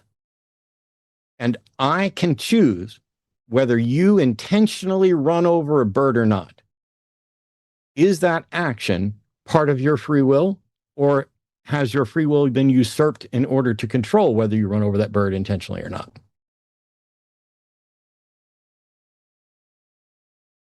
So you have the ability to stop me from running over a bird, right? Or force you to run over a bird. Do I have free will? Or force me to run over a bird? I have free will? Hang on. The thing was, I can force you to decide to do it or decide not to do it. Mm-hmm. Do you have free will on that issue? It doesn't mean that you're actually going to do it, though. That's no. The whole point is God doesn't This do is so sad, Aaron. Listen very carefully. Okay. Tomorrow, you're going to face the decision of whether you decide to intentionally run over a bird or not. And I already know what you're going to do today. Yes. Because I flipped the switch that makes the decision for you. How can you have free will in that circumstance?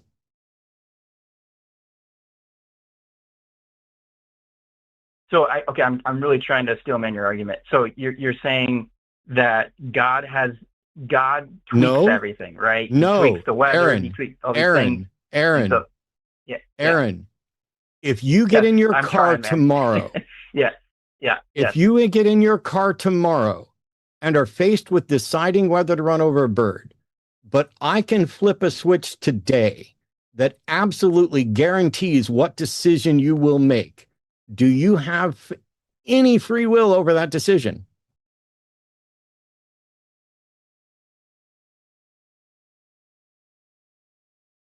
Explain to I know you're going to say yes, but explain to me how. I'm done. Because I don't think so. I don't think so. Wait. Did you just say you don't think you have free will? Okay, for the sake of it, yes. Or no, I don't have free will. Okay. For the sake of it. If I can do that for every decision you will possibly make for tomorrow, will you have free will over any decision tomorrow?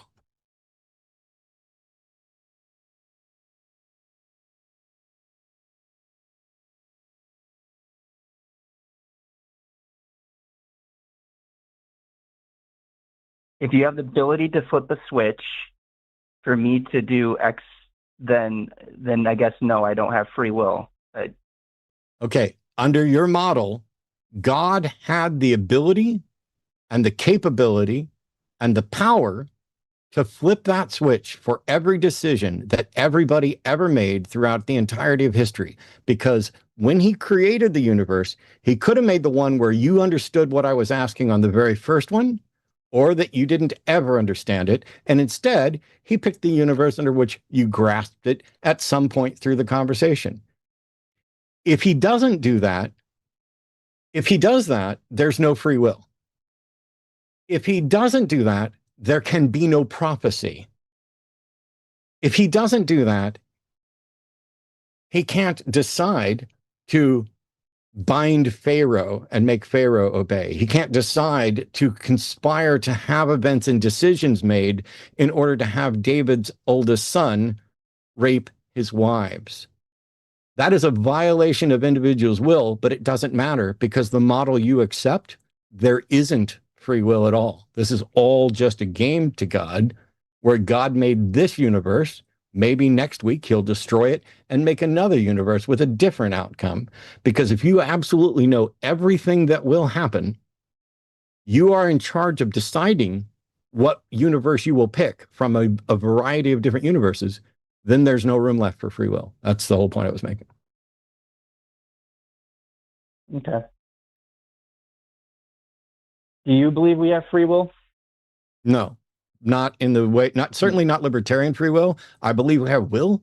And I believe we have, as Dan Dennett would put it in Elbow Room, the freest will worth wanting. But I no longer, I'm a compatibilist in the sense that I think there's a description that qualifies as free will that is compatible with determinism, but not libertarian free will. But I no longer claim free will. I just say that we have will, and I don't really know or care how free it is. But the Christian model, specifically the one I asked you about, it could be that God doesn't know the future perfectly, and so he creates a universe based on his best guess. But if God has perfect knowledge of the universe, and could have created a different one, then he made every decision you'll ever make. Okay. The only thing I would add is, go ahead. No, that's all right. You go ahead. Well, the only thing I would add is, even if you thought that you were really making decisions, like God didn't pre-plan it, you really don't still have free will. Free will means like you're not coerced into making decisions, but you are. Like God says, you're going to do what I say, you're going to be perfect at it, and then you're going to repent to my son Jesus, or I'll burn you in hell, which is a crazy ultimatum. That's not free choice. If I went to your sister and said, we're going to go on a date, if you turn me down, I'm locking you in my basement and setting it on fire. You don't have a free will choice. You've been coerced into making a choice. And so that means we don't have free will. If our free will is you get tortured or you do what I say, that's not free. That's not free will. And one last thing but it ain't free will. One last thing I want to add, Aaron, and I'm sorry for dogpiling because it's just popped in my head. It's more for the people listening than it is for you. But for the Christians, who are like, oh, there's some version of free will I can rehabilitate. Um, when God is sending plagues to Egypt over and over again, Pharaoh is ready to quit. And on a number of occasions, some of the plagues, when it's over, it says Pharaoh's heart was hardened. And in others, it says God hardened Pharaoh's heart.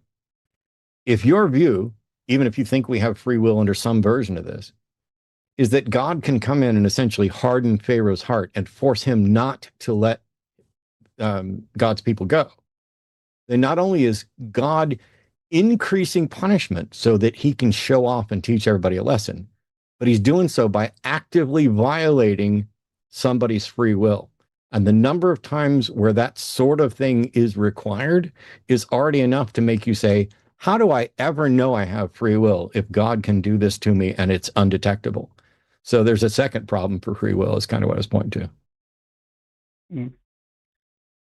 Yeah, the way that I understand that is in Egyptian mythology, you know, you would weigh the heart, right? You would weigh the heart. If the heart was lighter than a feather, then you could go to their version of heaven. If it wasn't, then you go to hell, essentially. And that's where the hardened heart comes from. And another way that I understand as well is when it says God hardened Pharaoh's heart, it's a reaction to God. It's you know, the gospel can either soften or harden your heart depending on your position and who you are. You may hate it. You may hate the gospel. You may hate God, and more of God is only going to make your heart hardened, more hardened. See, you kind of skip past right? it, because I was specifically saying there are verses where it says Pharaoh's heart was hardened, and there are other verses that says God specifically hardened his heart. That's an action. That Pharaoh was like, I give up. I'm going to let everybody go. Exodus 10:20. But the Lord, so actually go back to 19. And the Lord turned a mighty strong west wind, which took away the locusts and cast them into the Red Sea. There remained not one locust in all the coast of Egypt. But the Lord hardened Pharaoh's heart so that he would not let the children of Israel go. That was the 8th plague. For the 9th plague, it doesn't say, oh, yes, it does. It says the 9th plague, the Lord hardened Pharaoh's heart because Pharaoh was ready to let him go. The final plague in 11 is the same way. Yeah, I mean, you know, one of the things is with Pharaoh, he was already, you know, enslaving people. He was already killing babies. He was doing all these things. He was already in a direction, and you could argue that God was saying, okay, I'm going to give you over to your own desires and your own. But that's not what that means. And sorry, to harden someone's heart means that you're changing their behavior, right? We see it again in Joshua 11. God says, or the book says, that God hardened the hearts of the Canaanites so that they would go out in war, right? So it's a change of behavior. He's doing something to your heart so that you behave differently. That's what it means to harden your heart. And to be sure, a couple of these instances where it talks about the heart being hardened, like a chazak in Hebrew, it's in the causative verbal stem, meaning God is causing the heart to be hard. Mm-hmm.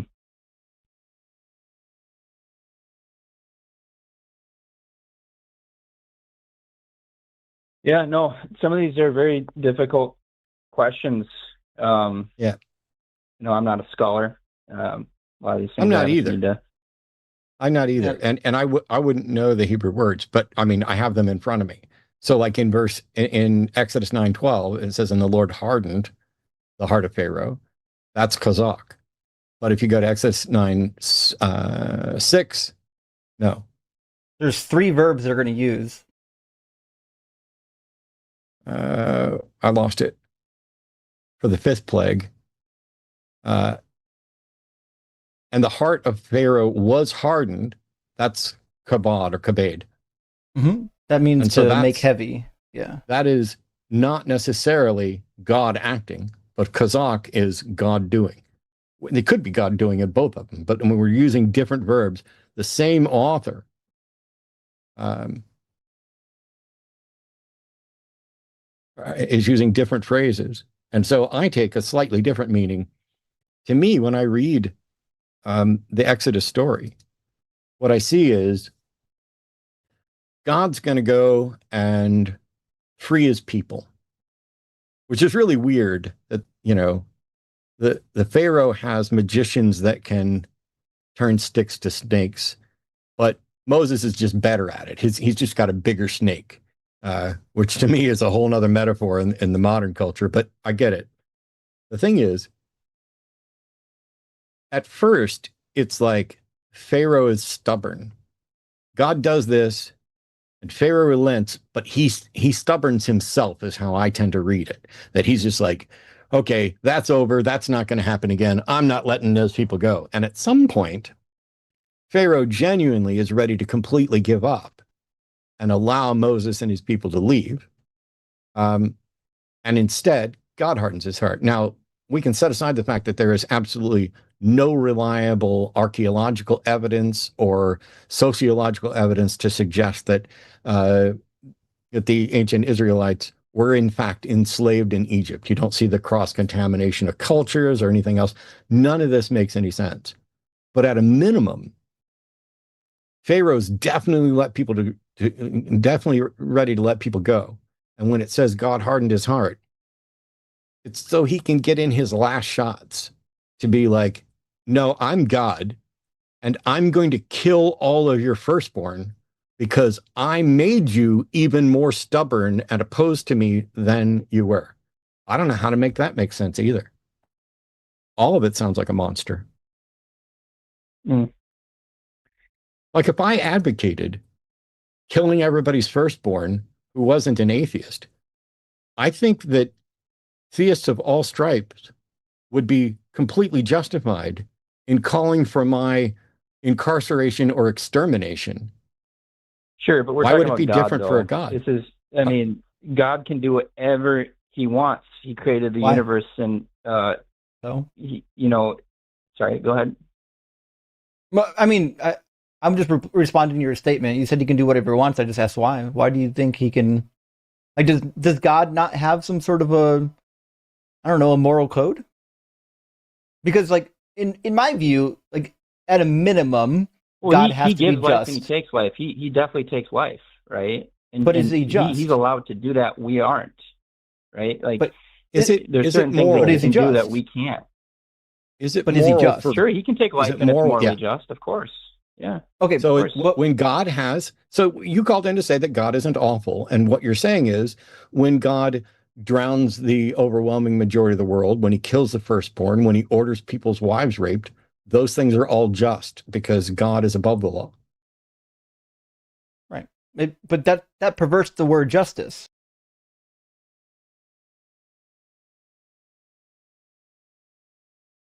Yeah, You- I mean, you understand, there's a lot Aaron? of things.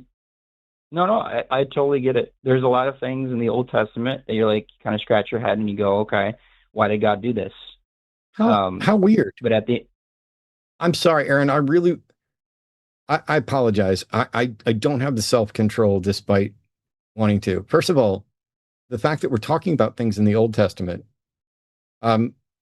things are just as bad, if not worse, in the New Testament, because that's where the infinite torture for finite crimes comes in, and where Jesus, claiming that he's God, affirms all these Old Testament things, and that before Abraham was, I am, which means it's Jesus who's doing all this in the Old Testament. You don't just get to pretend that God was an evil dick at some point, or he's above the law. I don't separate them. I adhere to You both. literally and I did. believe Jesus. You in literally in did. the You Old said there Testament. are things in the Old Testament that make you scratch your head. Are there things Because in the New we're Testament talking about that make you that. scratch your No, head? I think Revelation is the bloodiest book in the Bible. I don't disagree with that, but we were specifically talking about the Old Testament. That's why I mentioned that. I'm not. I was trying to separate specifically them. talking about the God of the Bible. I don't make a distinction, which is why I go back to that. But you're saying that no matter what God does, it cannot possibly be immoral. Correct. Whatever Okay. God does. Then cannot you be don't believe in immoral. any sort of morality. You believe in a governing dictator who expects something of you, and you better obey. And if you don't, he will have your children killed and your wife raped, and that it's okay. Right, which is the point. I don't believe that. Yeah, that's the point I wanted to follow up on. I didn't want to lose track of that, right? Because Deuteronomy 32:4 says God is just in all of his ways, but is it ever just to have women sexually assaulted for their husband's crime? For anything. Isn't the definition of justice that you get what you deserve, and if you didn't commit the crime, you don't get punished for it? Well, Absalom for sure got punished later. So are the women. They didn't do anything. Sure, yeah, the women were innocent for sure. So that can't be just. Well, I mean, you can point to that, but you can also point to, all kinds of different stories in the Bible where somebody did something and then there was a consequence because of it. I mean, the first sin. I mean, we just go back to Adam and Eve. This is a consequence. You can point to that. You can point to all kinds of things. It's a punishment. It's not a consequence. What was David's consequence for sleeping with one of his general's wives and having that general killed? What was David's punishment? Well, basically the destruction of his family. I mean, you can go down to Solomon. What does the Bible say? What does God say David's punishment is going to be? Well, he loses his child. That's the first thing that happens. Yep. And what else does God say David's punishment is? If you look at David's lineage, it's a mess, right? I asked what God said. No, the only punishment that David gets in the chapter is it says that the sword will not depart from your house. Right. Yep. I do. Yep. That's true. Yep. So that's it. But your view is that David's punishment is to have his child die. Isn't that a punishment for the child?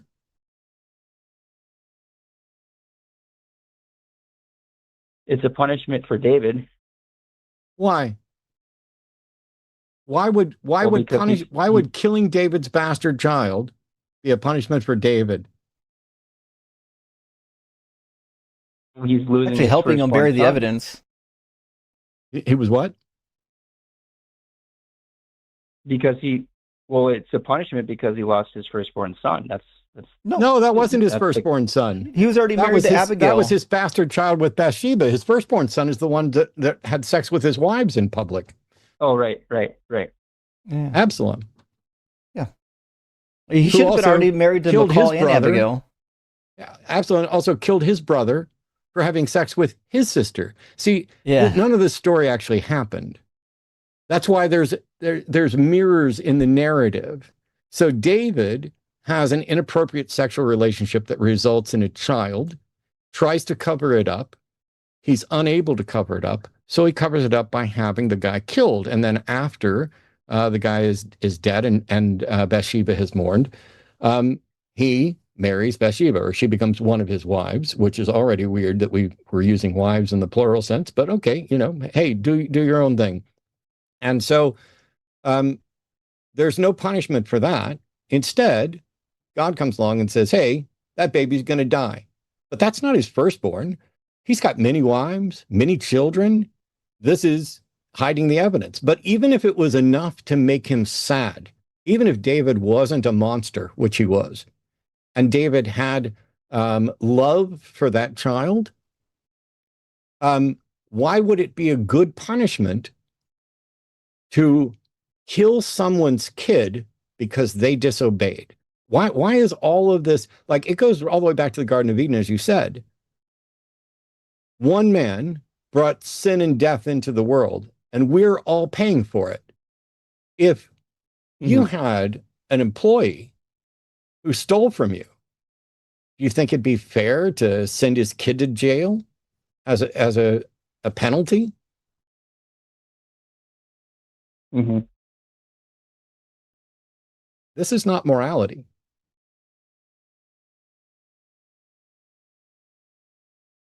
Yeah, this is not justice. I can say is, Go ahead. Sorry. No, I was saying just go ahead. Oh yeah. You know, going back to my point, God has authority over life and death, and we may not understand Prove it. why he might take a life, why he gives life, but he does. And we have to trust that he's good. And No, I don't.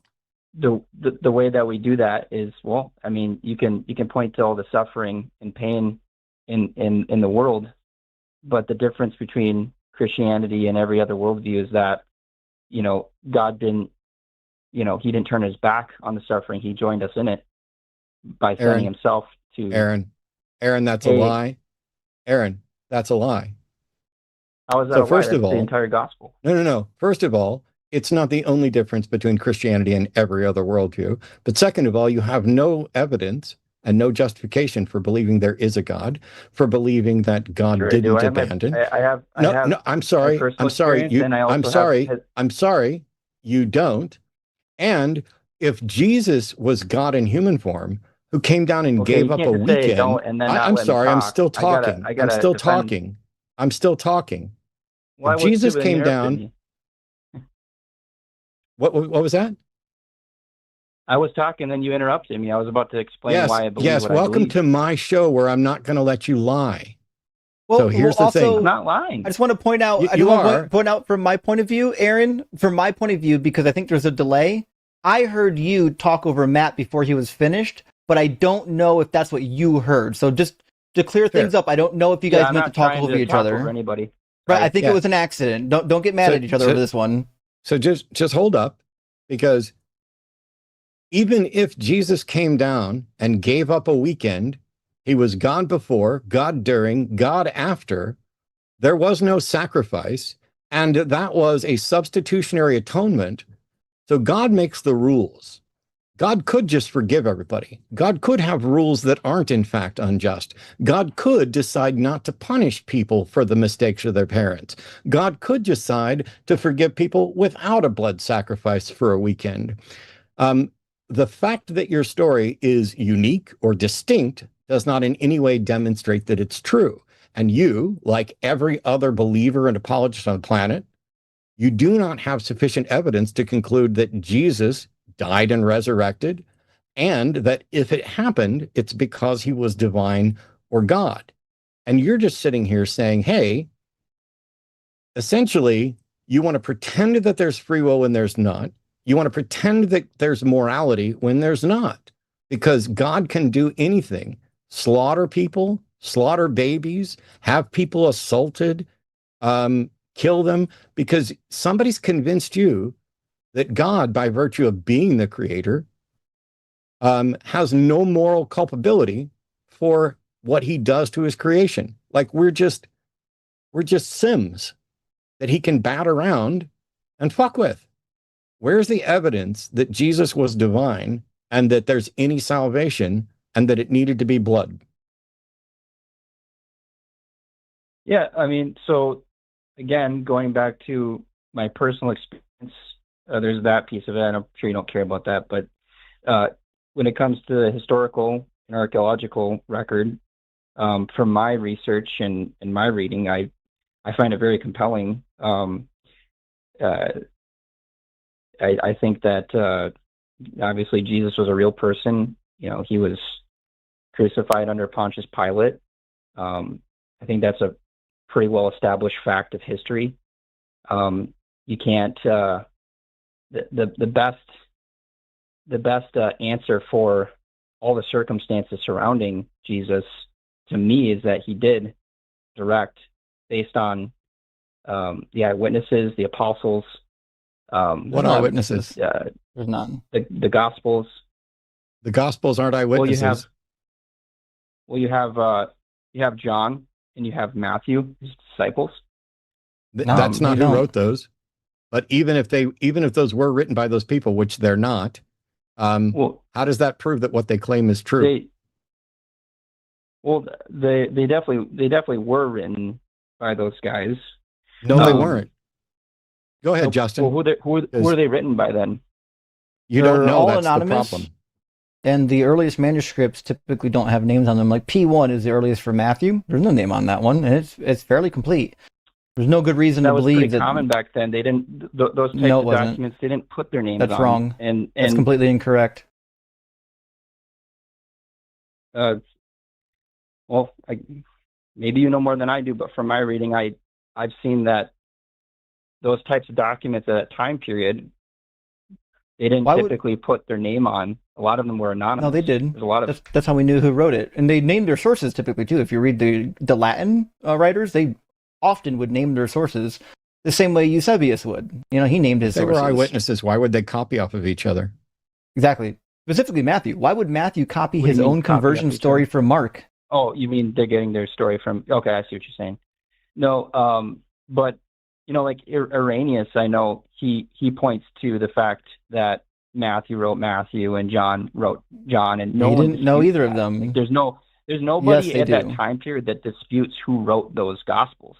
Because of the... Yes, they are disputations about who wrote them.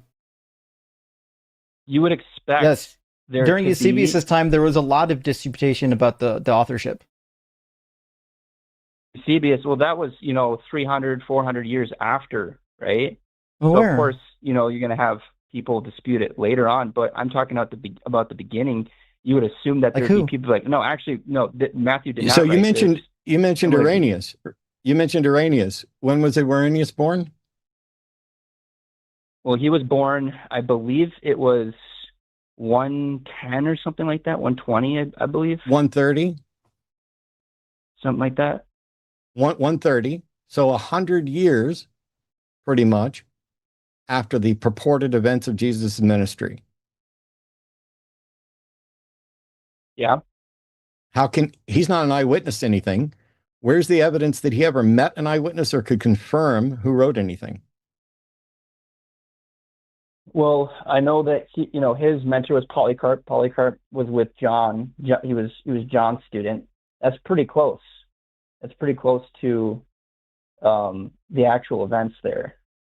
So you're willing to bet that the best explanation for a bunch of stories that you can't confirm the authorship of, that scholars generally view as not eyewitnesses and not written by the names traditionally assigned to them, and it wouldn't matter if they were, because because you know, like, for example, I'm sorry, go ahead, you talk, I'll go get a drink. You're actually going to get a drink. Do you know who John the Elder is? John the Elder? Yeah. No, I do not. Modern scholarship seems to be pointing towards the fact that the John being spoken by Polycarp was John the Elder, not John the Apostle. And John the Elder was really well known at that time period. And that's part of the problem with these authorship type issues. You got multiple people named John. And someone's like, hey, well, John wrote that. John who? Well, they didn't tell us. Yeah. Well, that would be John, son of Zebedee, I believe. But if it's the disciple, but it certainly could have just been the elder. And we have no reason to believe that it was John, the son of Zebedee, because the author in the last chapter of John identifies as a we. It's a multiplicity of people. Mm-hmm. So it's clearly somebody, like if you read through the Gospel of John, there's clearly somebody, we don't know who's collecting sources. In chapter 1, they're collecting the sources from John the Baptist. It even says in chapter 1 that they're literally getting the witness from John the Baptist, whoever it is. And then in chapter 21, they're clearly collecting a written witness.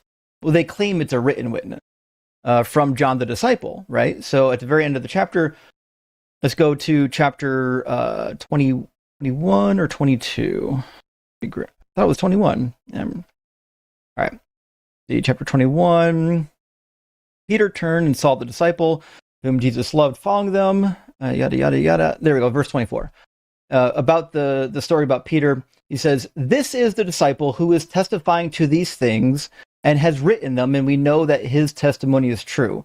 So these people, there's more than one, and they're saying, listen, we're collecting this testimony from John, but they also say that they're collecting it from John the Baptist, right? So you can see why the authorship of this gospel could easily be attributed by the name John, because it really focuses on both of the Johns a lot. But there's no reason to believe that John, the disciple, wrote any of this. Yeah. I'm just going off of what Irenaeus said about, because he was Polycarp's mentor, and Polycarp was John's student. So there would be a chain there that I'm going off of, is what I'm trying to say. Mm-hmm. Did he say which John? Well, because it's just implied that my understanding is he says John. Yeah. No, he doesn't. I don't think he says apostle. Yeah. And I could be wrong. We can look it up. I don't think he actually does. In fact, let me just look it up. Give me a second. I'm pretty sure. I think it's listed as John the Evangelist, and there's debate on whether it's John the Apostle or Patmos or Presbyter. Yeah. So we don't even know which one, and we don't know that it happened. See, this is what I call, damn, I'm going to forget what I called it. Compounded inference. And so, much the way we compound interest and rip people off, compounding inferences rip people off too, because you begin with an inferred assumption of who somebody's talking to and that it's accurate. And then you extend that inference to the next level, and then you extend that to Irenaeus. And then you try to use that in a circular fashion to affirm the thing that you began with an assumption. And, I know you said, hey, you're not an expert, but based on your studies, well, I would say you should take your studies and compile them and submit them to maybe change what the scholarly consensus is, because you are not in line with the scholarly consensus on any of this.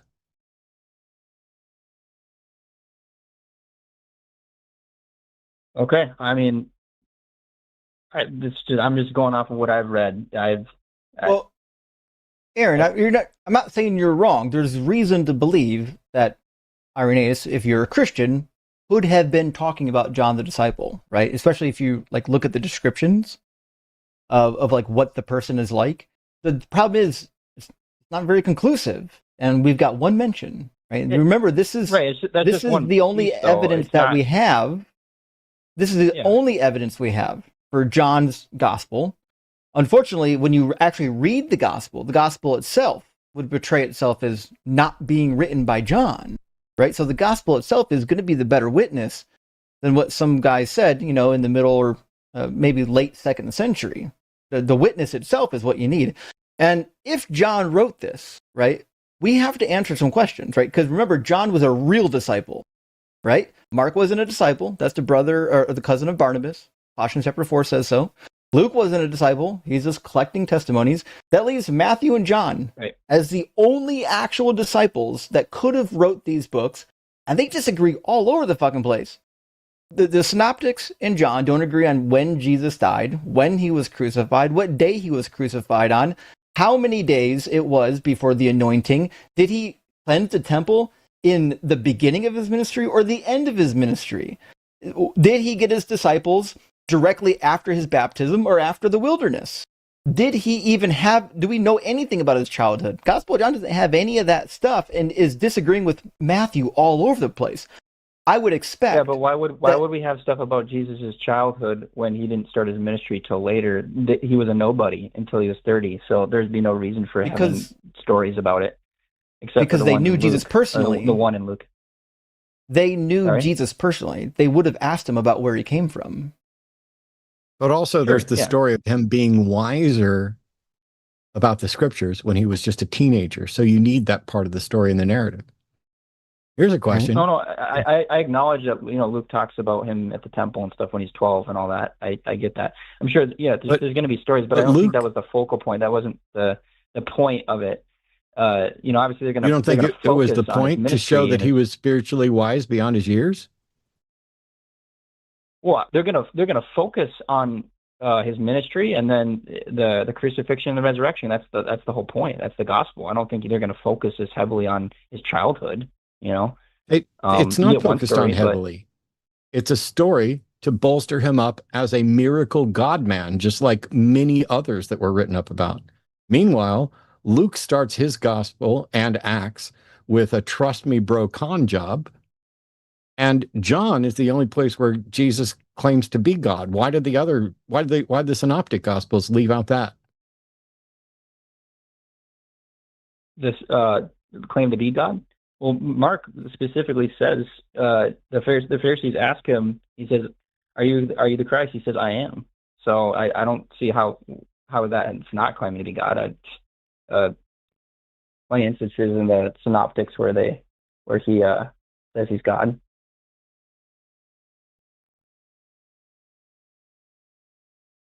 You still there? Yep. Mm-hmm.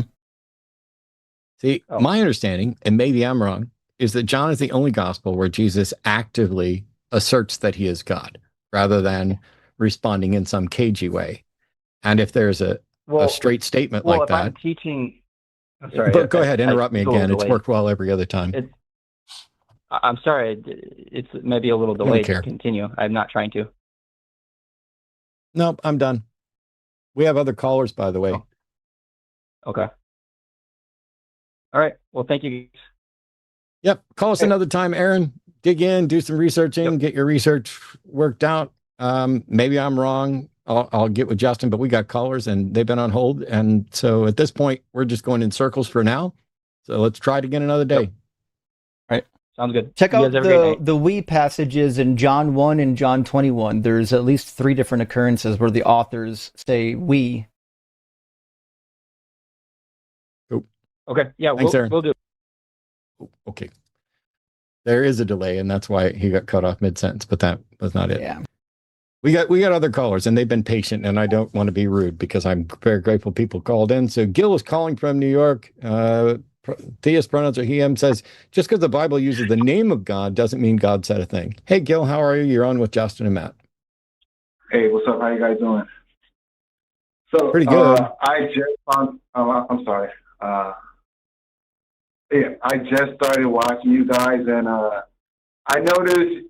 Yeah, you guys have a point when you bring out when you try to make Christians or people who believe in the Old Testament defend atrocities that hey, they Gil? claim. Gil, I'm sorry, we've got an audio problem. Are you on a speakerphone?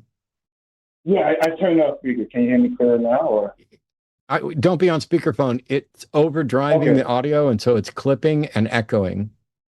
Okay. Can you hear me better now? It might be a little bit better. I just want to make sure we could hear you because the call was crackling and it's kind of echoey. So go ahead. I took continue. It Sorry. Okay. All right. So yeah, obviously they attribute atrocities like rape, genocide, and they say, hey, God command us to do these things. But we know it's a human text. We know that whoever was in control of those people, maybe a priestly class or whatever type of government that was over these people, they were trying to rile up people, give them a sense of identity.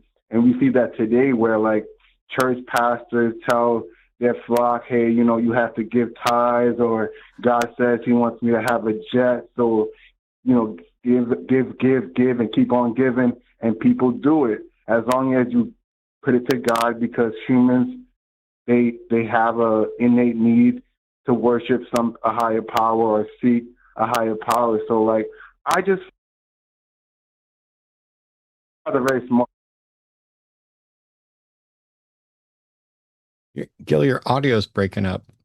We can't hear you. Hello? So do you think when the Bible says that God did something or said something, that it's probably wrong or possibly wrong? I think God didn't say that thing. I think it's whatever. How do you know what God did or didn't say? Well, I think it was God, he doesn't change, right? I think God is, he would say the same thing now. It wouldn't be able to over time, you can have a change and be well, back then murdering the whole women, children, and the young is okay. but now we know that's genocide, and we are like what they call it. I forgot the term is, but like we grew up our religion, so now we think that's wrong. I don't think God Gil, ever makes what it do you think right. I asked you? You said like, do you think God said it? And No. And is that No? Listen carefully. How can we tell what God did or didn't say? I think you could ask him in your heart. I don't have any answer from any God in my heart or anywhere else. How can we tell what God did or didn't say? Discernment. You don't think he said it. You don't think God is real, right? So if God isn't real, he didn't say that. Exactly, right? No, that's that not means true. He didn't say it. Gil, but Gil, you that's just not said that. true. Gil, no, listen. Gil, please just listen. You're making very simple mistakes that are really easy to correct. It may be the case that God is real, whether I believe it or not, correct?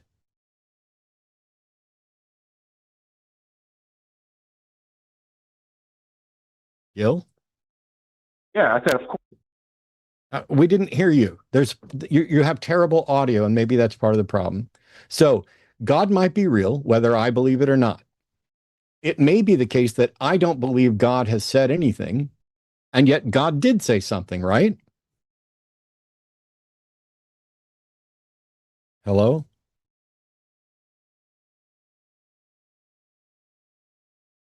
I think his connection's bad. Yeah, I don't know. Gil, you think God said things and did things, right? Nobody can hear you, Gil. I don't know if your phone is muted. Can you hear me now? Can you hear me? Yeah, I hear you now. Okay, I was on mute. I guess my face touched the phone. So you think that there is a God who said and did things, right? Of course. Are you saying are you saying that we have no way of telling what that God said or did apart from just God telling us in our hearts? I think, yes, I believe that, yes. Okay. I used to believe those things too. I have no evidence that any God has ever told me anything or answered any question, even when I was a devout Christian studying to be a minister. Why do you think God has told you something that he hasn't told me? Maybe because you didn't want it enough. Okay. So if you really, really, really wanted it, if you wanted it more than I did, I'd be impressed, considering I spent years studying this, never had a bad experience with the church, on my knees crying and begging for God to answer anything. And yet somehow he tells you what he said or did. So let's ask you, since you have this gift of discernment that my mom also thought she had, in Genesis, when he decides to punish Adam and Eve, did God actually do that? I don't believe in Adam and Eve. Okay. Do you believe that he had David's wives sexually assaulted?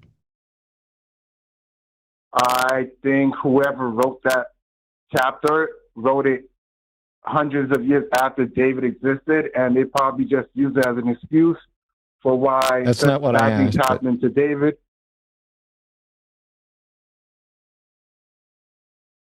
Justin, go ahead. I have a limit for how many times I'll ask questions and not get them answered. I really want to know what Gil I'm thinks answering happened. your question. No, you're not. No, you're not, Gil. You think you are, but you're not. Gil, what do you think the question was? He's saying like when he's saying, because it says in the text that God said, hey, bad things are going to happen to David's wife. God said that. That's what God allowed that to happen, right? I'm saying whoever wrote that text, it's a apology for the government. So you're going to say whatever bad thing happened it's not from to God. David. It's not. Yeah, it's like that's just an excuse for why bad things happen to David, because he did a bad thing, and they're explaining it. That's what I think. I'm sure is going on. What part of the Bible is from God? The part that probably says, "Love God with all your heart," and don't do evil. I don't think everything is from God. Why would you think that? What's your Because metric you for have to- determining what because part you came can from see it's a God? man-made text. Well, I think all of it is, but what's your like metric for determining what part was from men and what part was from God? The thing that's like that a man like loving God. I don't think a man would care about loving God or like don't Have do you- evil or Have like you not read any of the ancient texts? Everybody in the ancient Near East was, Yeah. hounding on their Uh-huh. people to give sacrifices, offerings, and appeasement to the gods, so that they can have rain, so that they have fertility, so that they can be victorious in Yeah. battle. That was what the whole thing was about. yes, and So in that- obviously, in the men same would book- write that you have to do that. Say that again. I said, obviously, men would write that you have to love God. In fact, the Jewish people more than anybody, remember, they were the ones that were getting, their rear ends kicked around by the Assyrians and by the Babylonians. And what was their excuse? Well, we didn't worship God hard enough. We gotta really dig in now, And so Exactly, the reality yeah. is that the human beings were the ones that typically came up with the idea that, well, we just got to worship God harder. So I don't have a good reason to believe that the part that says you should worship God with all your heart is the part that God wrote. I think it might be influenced. That's the only thing. Or like also in the book it says like God doesn't like desire sacrifices. That's in the Psalms and probably earlier in the text too. So like I think that gets sneaked in. Maybe that's like an inspiration, but like a lot of it is obviously like work of men ideas, and like government like polls or like. Why would you think any of it's poetry. true? It's not like, huh? Why think any of it's true? What's the point? Why I think any of it is true? Because like obviously some like human people have like some like common sense, right? There's some wisdom and things like there's some wisdom because like you get like wisdom from other people from other generations, like obviously. So like why do we you just think have to any of know that's when from to pick- God? Huh? Why do we think any of that's from God? I mean, I got Babylonian wisdom. Because I I got believe the God Egyptian exists, Book of the that's why. Dead. Why do I think any of this came from God? I don't, like I said, I don't think the whole thing, I don't think most of it's from God. I think it's just man's work. But, Right, like, but I'm asking, why think any of it came from God? Why not 100% of it comes from man? Doesn't God tell you? well, because there's some universal truths no matter what, right? Even in the Egyptian, I'm sure in the Egyptian Book of God, there's some things that's universal that can be applied to me. And I'm not Egyptian. So what? Like, I'm not going to throw out everything. I'm going to read and have discernment what's true. Gil, do you not think that human beings have the power of observation? Right?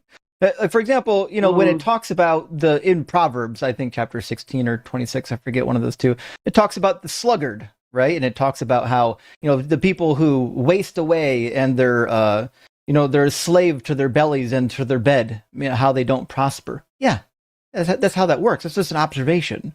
You don't need God for that. Well, some people wouldn't notice, some people don't have like that common sense, That's why some people get scammed. That's why they didn't write it in the book. But you don't have to be very bright to write this stuff down. But it's like, you don't have to be. I think you do. I think you do have to be a little Why? bright. Because it's a universal truth.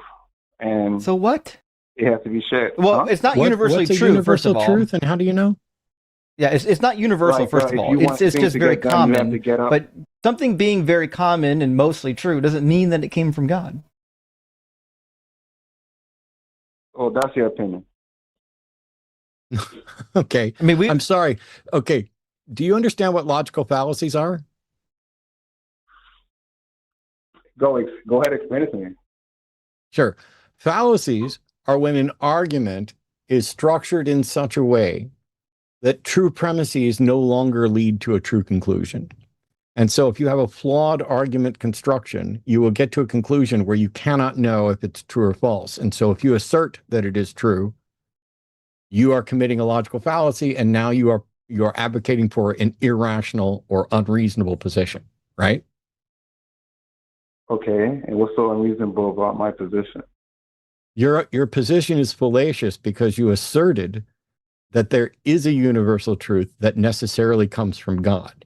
That's an assertion without any justification. And when we pointed out that it's not always the case and that there's not a demonstration that it's ever the case, you decided to write it off Did you as, well, prove that's it's not just from your God? opinion. I'm sorry. I don't know why you're trying to interrupt me while I'm trying to teach you something. Do you want to learn or not? You can go ahead. Cool.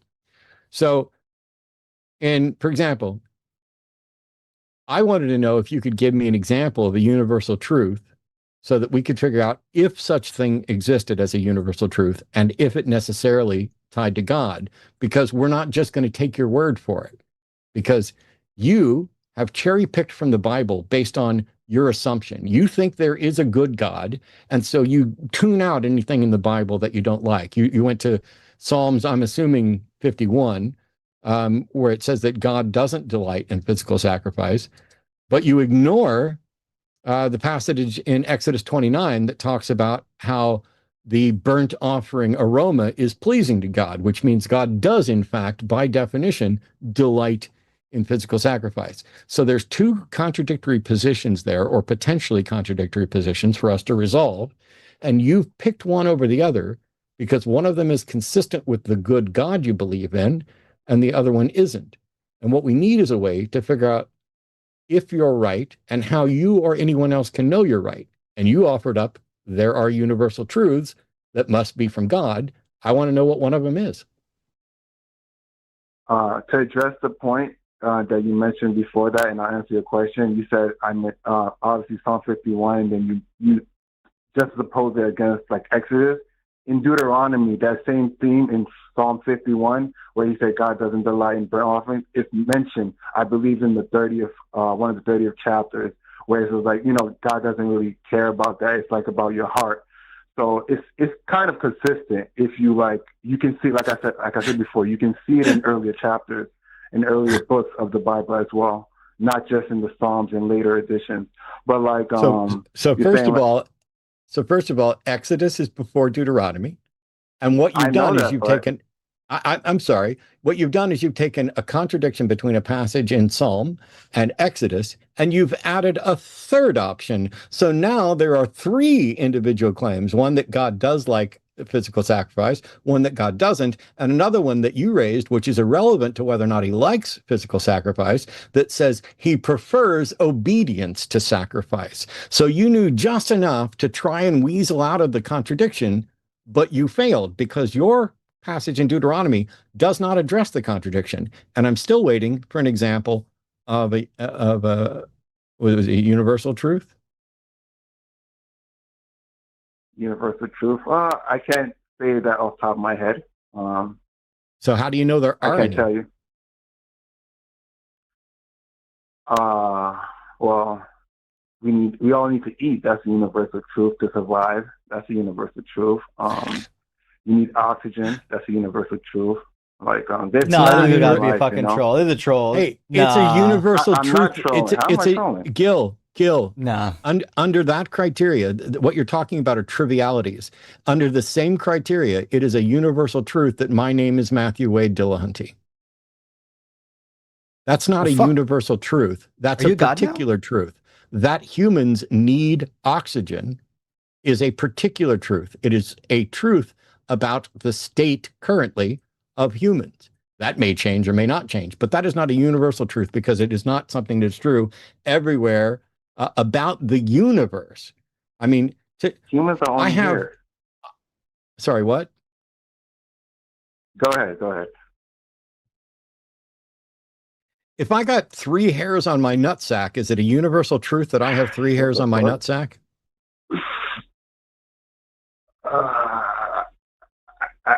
I think we're like going like off the path, off the beaten path. I'm sorry that the question I asked was too difficult. If I have 3 pencils on my desk, is it a universal truth that I have 3 pencils on my desk? Yeah, sure. That's not a universal truth. I'm sorry. Go ahead. Justin, I think you had something. I mean, I gotta be honest. At this point, I just think he's trolling. That you need God to know Trolling that how? every human needs food. You don't honestly believe that God was required to know that you needed food. I knew that at age 5. Well, there's some people who neglect their children and don't feed them food. That don't They're mean dead. like just because. They knew that they would die without food, though. They're murderers. They usually get locked up. There's like actual penalties for that. Child neglect is very serious. But so they'd rather go to prison. Is that what you're saying? Or they just? Yeah. I don't know. Yeah, they intentionally let their children die. Even in Or ancient they're not times, rational and don't think they're going to prison or don't think about it or any number of things. Anyway, sorry. And I got news for you. People knew thousands and thousands of years before the Bible that you needed food as well. It's not.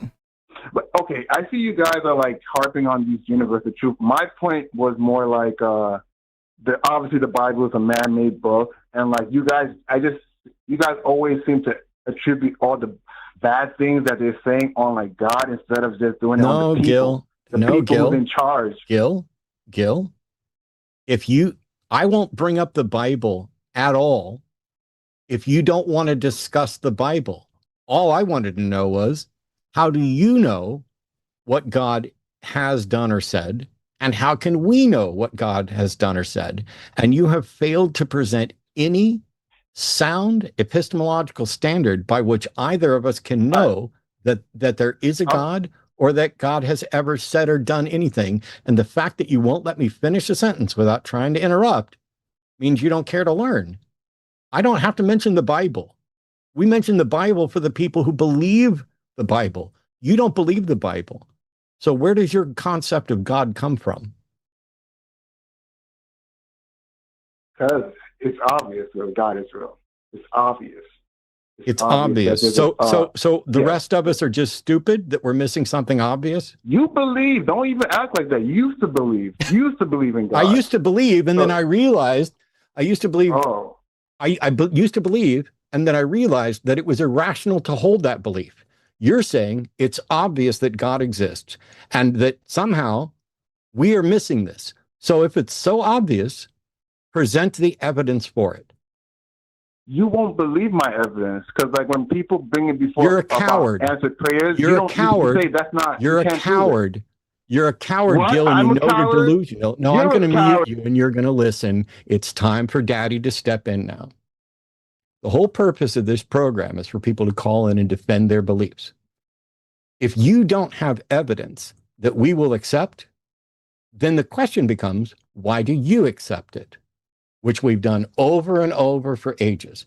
I gave you a golden opportunity to explain to us where your God concept comes from, because it does not come from the Bible, apart from you cherry picking the verses that you think are consistent with the God that you have invented inside of your head and maybe your heart. Although my heart pumps blood and doesn't do any thinking or transmission or receiving from any gods or beings. I gave you a chance, and I'm going to give you another chance to explain where your God concept comes from. And if you just say, you won't believe my evidence, then you are admitting that your evidence cannot stand up to rational, educated investigation and inquisition. You are admitting that your reason is not rational and not deserving of consideration. You are admitting that you believe things with no good reason, and that's never good, which is why you are already starting to crash out. And instead of offering up your reason, you've decided to shrug it off ahead of time. Well, I would tell you, I would prove God, but y'all wouldn't believe it. You're suggesting there's something wrong with us. And so in counter, I'm suggesting there's something wrong with you. I think you have bought into a load of bullshit. You are willingly irrational. You've invented a God of your own making. And now I'm going to give you the chance to prove me wrong by demonstrating where your God concept comes from and why other people should agree with you. It is your turn. Hello? Did you hear all that? Yeah, I heard it. Cool. Your turn. All right. Okay, so like I have like 2-3 points. Nope, you have one question. Number one. What do you think the prayers. question was? You said, like, prove to us that your God is real and not a figment, basically a figment of your imagination or your trolling. Nope. I asked, where does your God concept come? I asked, where does your God concept come from? Because it doesn't come from the Bible. But, and then once you told us where your God concept comes from, then we could get into what the evidence is. But I'll just skip where your God concept comes from, despite the fact that that was the actual question. And you started with answered prayer. Please prove that any prayer has ever been answered and how you know it was answered by your God. Well, my dad, they gave my dad 2 hours to live. I pray to God that my dad's life would be extended, and he's still alive today. This was in May. Okay. I'm sorry. We'll have to go back to logical fallacies. The fact that something happens after, I'm sorry, just listen. The fact that something happens after another something doesn't mean it was caused by that something. So if you have a headache and you take a prayer, if you say a prayer and you take an aspirin, which one fixed your headache?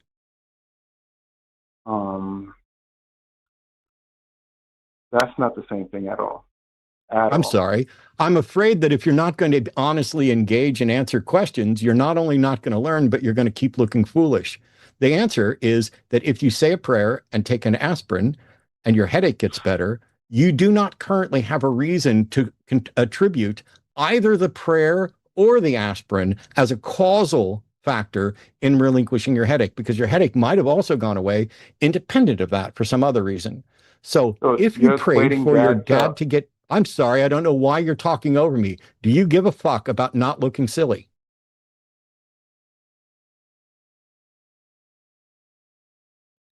If you prayed and your dad stayed alive longer than the doctor said, how did you determine that that was God answering prayer instead of the doctors were wrong or your dad got better for other reasons? How did you determine that that was answered prayer? You know how? My dad has congestive heart failure. It's working at 5%. So do I, dumbass. So do I, dumbass. I've had quadruple or triple bypass. He has a stage 4 sacral ulcer on the back of. Okay. I'm sorry about your dad, but you're going to have to calm down. I'm asking very simple questions. Let's try this again. Gil, how did you determine that your dad's continued existence was in fact God answering prayer instead of some other explanation? Because it came true. That's how I know. That's okay. I'm still alive. Is it because of prayer? You're in better health than my dad. Of course, that's not the reason why. Okay, this is stupid beyond belief. You're being just incredibly dishonest. Dishonest? I'm asking you. I'm telling the truth. Yes. No, you're being incredibly dishonest with yourself and all of us. Is it possible, Gil, that your dad stayed alive without help from any God? It's not possible. How the fuck do you know that it's not possible for your dad to stay alive without a God? Because you don't know his state. Look, oh my, Gil. You're saying it's impossible that your God is still alive without help from God. Where is your evidence for that claim? Well, that's my belief. I don't give a shit what your belief is, Gil. I want your evidence. I know your belief. Okay, I'm going to mute you, and you're going to listen again. It's time for Daddy to come in, and we'll have to go to kindergarten, yes or no questions only if you don't stop. I asked you what you believed. We already know what you believed. We're asking why you believe it. And when you give bad reasons, we're pointing out why those reasons are bad. When you get cornered and you realize that you do not have good reasons and that you are saying shit that you cannot back up, then your answer shifts from I have reasons to, well, that's what I believe. Nobody gives a shit what you believe, Gil. You can believe that your dad was saved by magic invisible elephants who came in and hand pumped his heart through transfiguring experience, and that wouldn't make it any more true than that a God did it. We're looking for what the reason is to credit a God, let alone So here's the thing. People get better and people die. If we want to know why people get better, we need to make a list of potential candidate explanations. Like maybe it was the treatment. Maybe something went into remission. Maybe the doctors were in error. Maybe, and then you list more and more. I need you to come up with a reason why God should be considered, not just required by you, but why should God even be considered as an eligible candidate, possible explanation for why your dad is still alive? What's the reason for that? I'll say it this way. I don't think you're a great, you debate from a very evil point of view. Like you, I'm you come evil. up with claims that, not in the evil in the sense that like, fucking you come up with, compliment. No. You come up with No, Gil. so that way No, nobody Gil. could ever No, Gil, get this is it. good. You never want No, them Gil. to say, you'll never agree. Gil, You'll never Gil, agree. this is really good. You're crashing out so fucking hard right now by saying I debate out? from an evil standpoint because you don't understand the basics of logic or epistemology. And when you get cornered into demonstrating that you are making shit up again, Arnold, just like it's the Book of Mormon, you want to call me evil. So I'm going to let you try and talk over me for a second while I continue, and then I'm going to shut up and I'm going to mute myself. And Justin can get in here because I've been unfair for part of this call. But, it's my show. And I managed to get you to suggest that instead of having any good reason for any of your beliefs, understanding anything you've talked about, or demonstrating the truth of anything, I'm just arguing from the evil perspective of requiring logic, reason, and evidence. And I'm sorry you don't give a shit, but thank you for calling me evil. I'm done now. Justin? Gil, Matt's getting towards like a basic epistemological question, which is, if you have something that you can't explain, then there's a couple things you could do. You can say, what are the possible explanations that are at least plausible, right? And you can put them on the table, right? So you could say, listen, there's a medical anomaly, right? Something rare happened. That's one plausible explanation. Something very rare happened, and we've got lots of medical cases to prove it.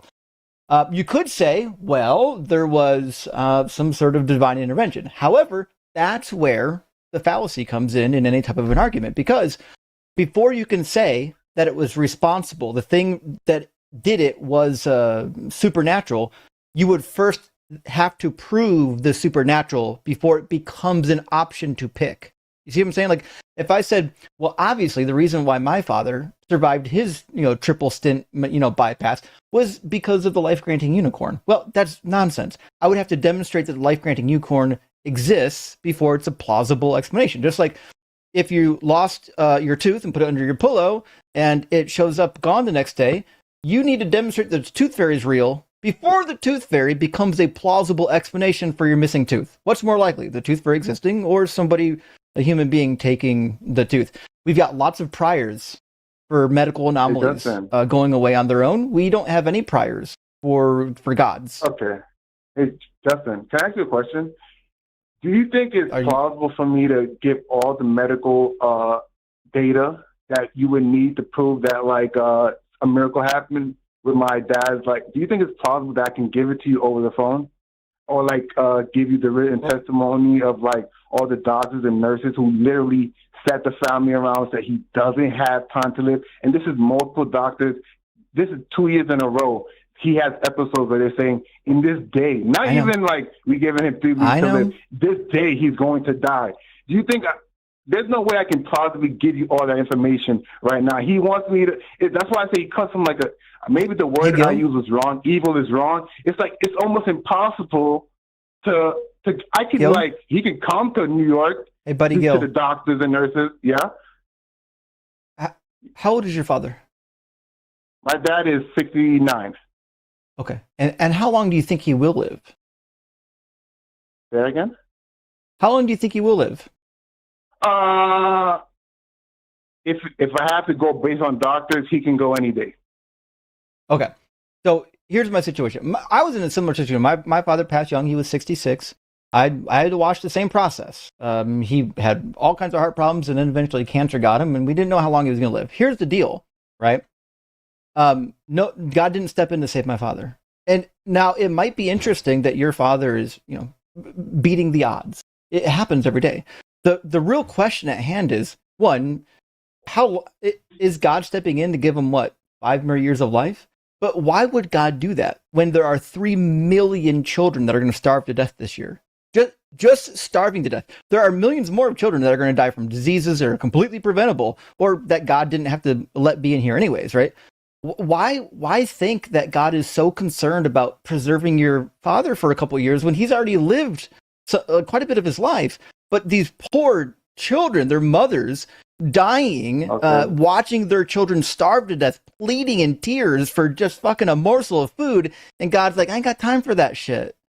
Do you understand why it seems so implausible?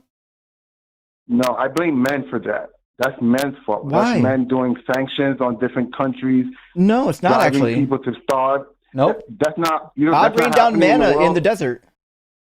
God believe brought in those quail stories. I don't believe out in of those the stories. sea. Is God all powerful? I don't know. Did God design the earth? Could he not have designed the earth and human beings so that we didn't require so much food? We could do photosynthesis with the sun and there'd be fruit and vegetables just growing naturally everywhere? Couldn't he just do that? That's like you can also say, what's her name? J.K. Rowling could also make a Harry Potter book where Harry Potter's parents didn't die from Voldemort. Like, I don't think it's like up to us. God can do anything. But he decides to do it this way. Which means either he's a monster, or more plausible than thinking we have this monstrous God that just likes to see people suffer. What's more plausible is that we're just a product of chaos. We're a product of biological evolution. Say that again? The last part cut off.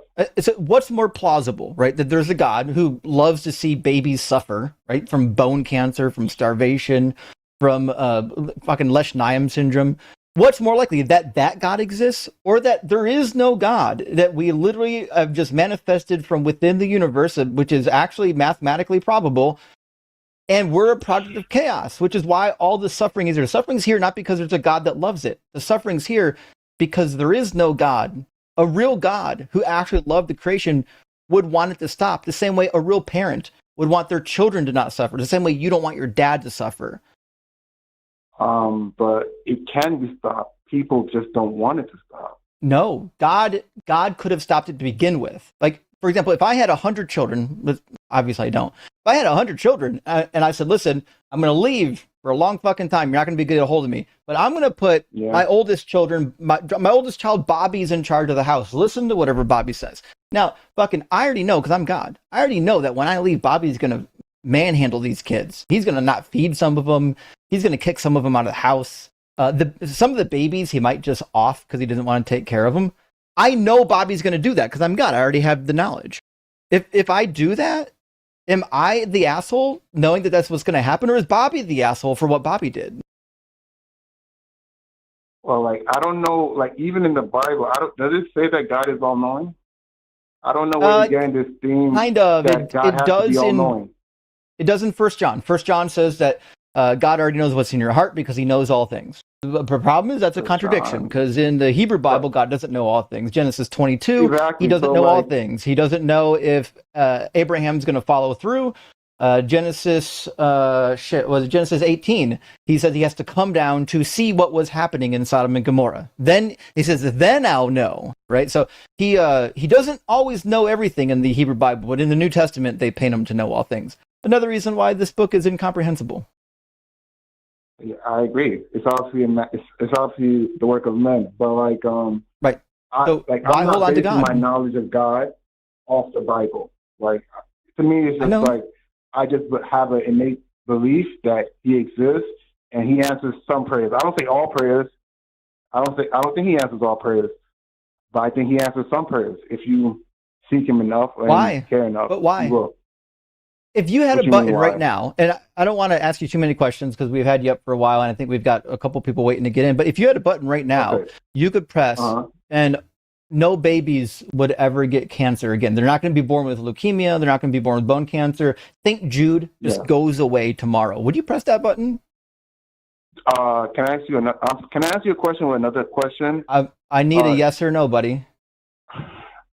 because it's not fair. Because to me, I think eventually it will be solved. Humankind will find out the answer. I'm just asking for, like, you baby right cancer. now, if you had the ability to press that button, would you press it? I think eventually they will. Eventually it'll be solved. It doesn't matter what you think is eventually going to happen. I'm asking right now, if you could press the button, would you press it? Well, it's not the same thing. Why? I'm not saying it's the same thing. I'm not comparing it to anything. I'm asking you what your moral stance is. Would you press the button if you could get rid of all the children born with cancer? Sure, why not? Okay, and why would you do that? Because it's the right thing to do. You got it. Would God do the right thing, or would God just do the wrong thing? Eventually, it's going to happen. That's what I'm saying. So God would do the wrong thing for most of history, then? Huh? God would do the wrong thing for most of... You know God has the button, right? Existence. You know God has the button, right? And he's pressing it, right? Didn't HIV? No, he's not pressing it. Killer? No. The button. No. The button cures it right now.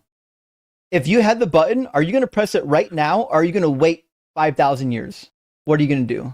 Well, if everything works out, life would be so boring. No, Gil. Life would be Answer so the question. boring. If you have the button, are you pressing it right now, or are you going to wait 5,000 years to press it? He's in favor of cancer so that life isn't boring. It's every fucking excuse he can come up with to rather than face reality. Back. You just, Gil, you just said you're fine with cancer for another 5,000 years so that life doesn't get boring.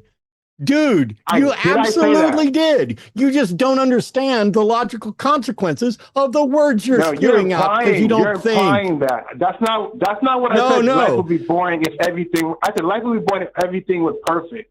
That's what I said. I didn't say everything. I'm Justin talking specifically about if cancer. everything would be perfect. Justin asked you if you push the button, and in response to a question about whether you'd push the button now or in 5,000 years, you decided to do. Shut your mouth and listen. No. Shut up and listen. You have already trashed any reputation you have for honesty. That's why I came back. What? Yes, honesty. You're a liar and you're lying to yourself. And that's the only reason I'm still talking to you is because I'm hopeful that you will recognize this and stop lying to yourself. Because Justin asked you if you would push the button. Keep trying to talk over me and I'll mute you. It's never going to happen. Never going to happen. Never going to happen. You ain't going to talk over me on my show. Okay.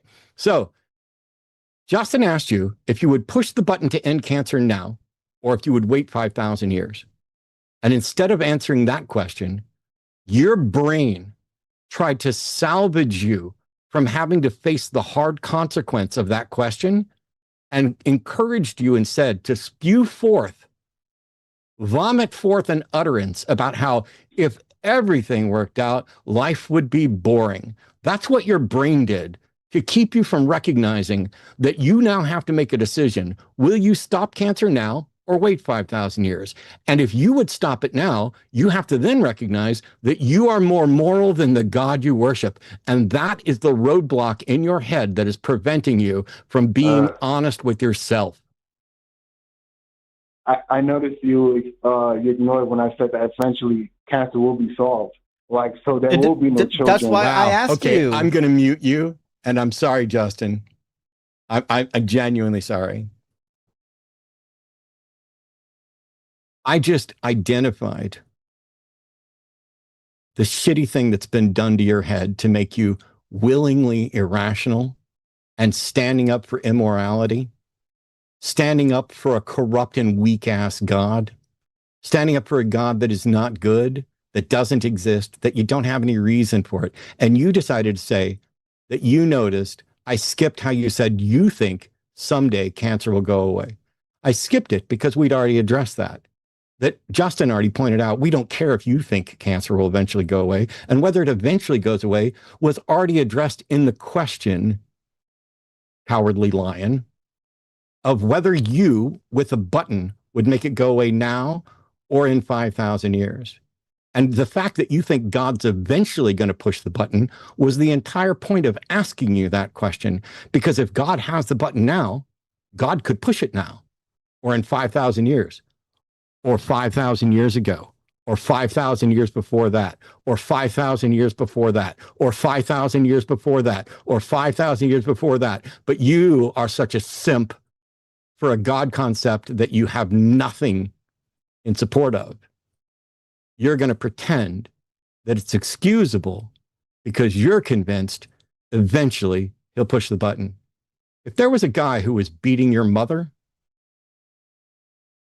would you be happy saying he could stop beating my mom? He's not. But I'm confident eventually he will stop beating my mom. Yeah. Go tell your mom that. Gil, you see why I asked you that question now, right? You don't even believe in God, so like, why are you blaming God for cancer? No one's blaming God for cancer. I'm giving you an analogy to demonstrate the probability of something. He has no idea what a hypothetical is. He has no idea. My point is this, right? You believe theoretically in a God that is good. I hope you believe in a good God. And you're saying that you're more better than the God. You would press the button now. You wouldn't wait 5,000 years. But this button doesn't exist. I'm still waiting, Gil. I need an hour later. Are you pressing the button now or in 5,000 years? This button doesn't exist. Neither does your honesty. It's a fictional analogy. We know nothing exists in this analogy, right? Would you press it now or in 5,000 years? So this non-existent button, I guess I'll press it now. Okay, and you would do that because you would want to reduce the suffering now rather than later, right? Yeah. Because less people would suffer, which is why if your solution is making a shit ton of people suffer when you could make none of them suffer, you're a dick.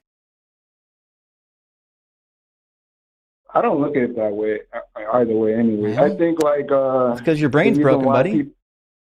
What? Your God broke your brain. You're probably a smart guy before this God nonsense. Like I was saying, I don't think like that's not how it works. Like we have suffering and then people adjust and they figure shit out, and like I think by God's grace, doesn't matter. Good people, the capacity doesn't matter. God could have made it so we didn't need an answer. Gil, am I better than your God? That's not life, though, right? Gil, am I a better person than your God is? No.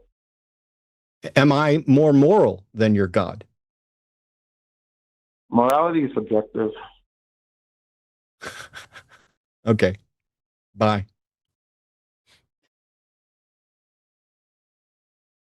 I guess. Bye. I just meant for me. I'm sorry. I thought I was going to get somewhere, but you have a way of avoiding. Subjective? I'm sorry. I'm still talking.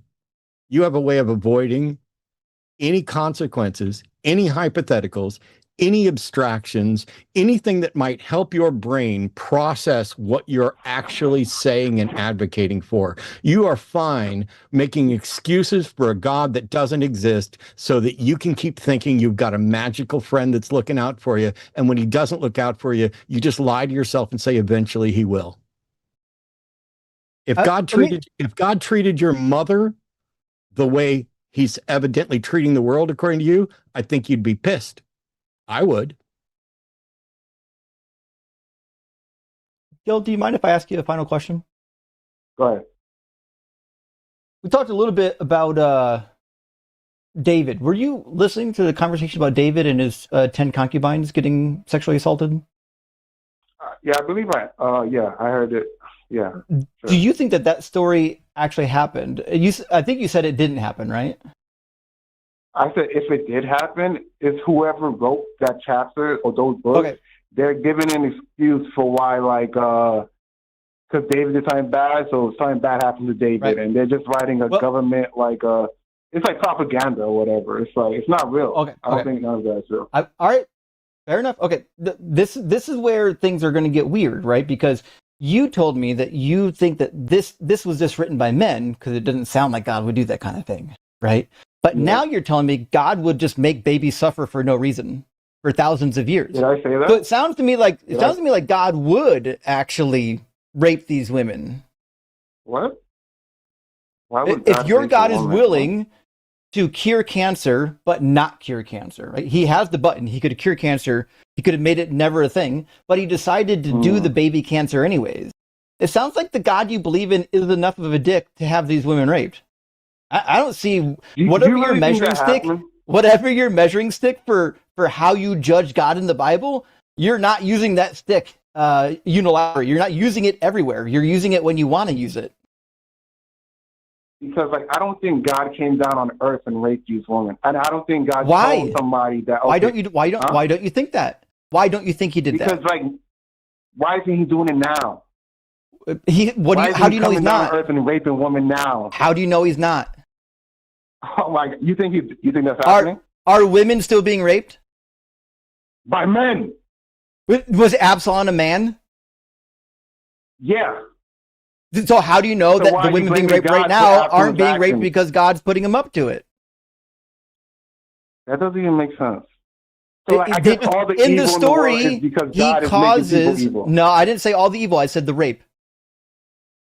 So if God is not willing to save the babies, why do we think that he's going to save the women?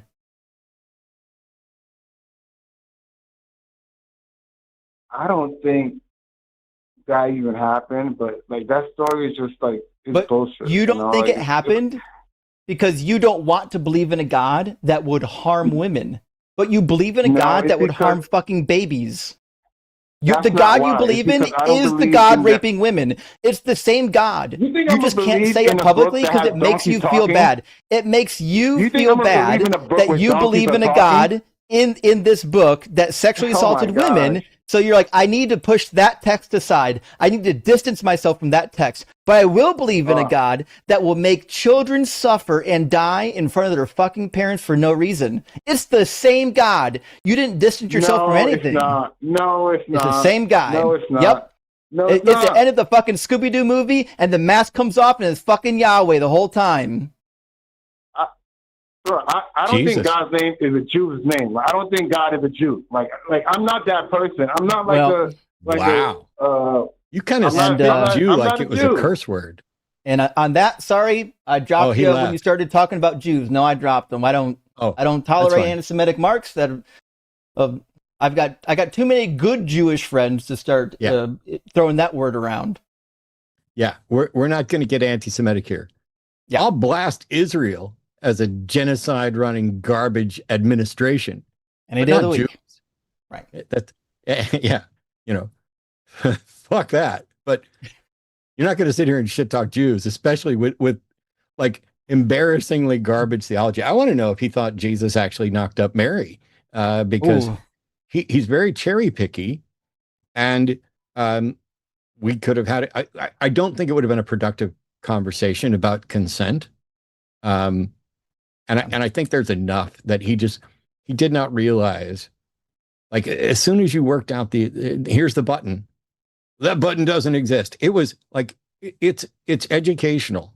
And it's the reason I've been doing this for 23 years, to watch the different barriers, the different versions of religion have installed in people's brains to blind them to their own biases, their own misunderstandings, their own preferences, such that you can ask. I've literally asked, just like, modus ponens, modus tollens, you give an example like that in the abstract sense. If A then B, if B then C, therefore if A then C.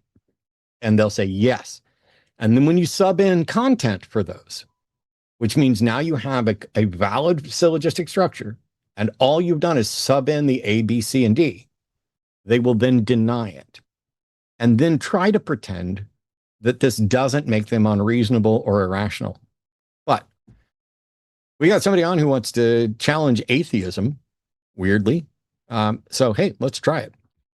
Nathan is a theist from California, pronouns are he, him, wants to challenge atheism on presuppositional grounds. Believing in ideas, morals, and logic is no different than believing in God. Ooh. Hey, Nathan, how are you?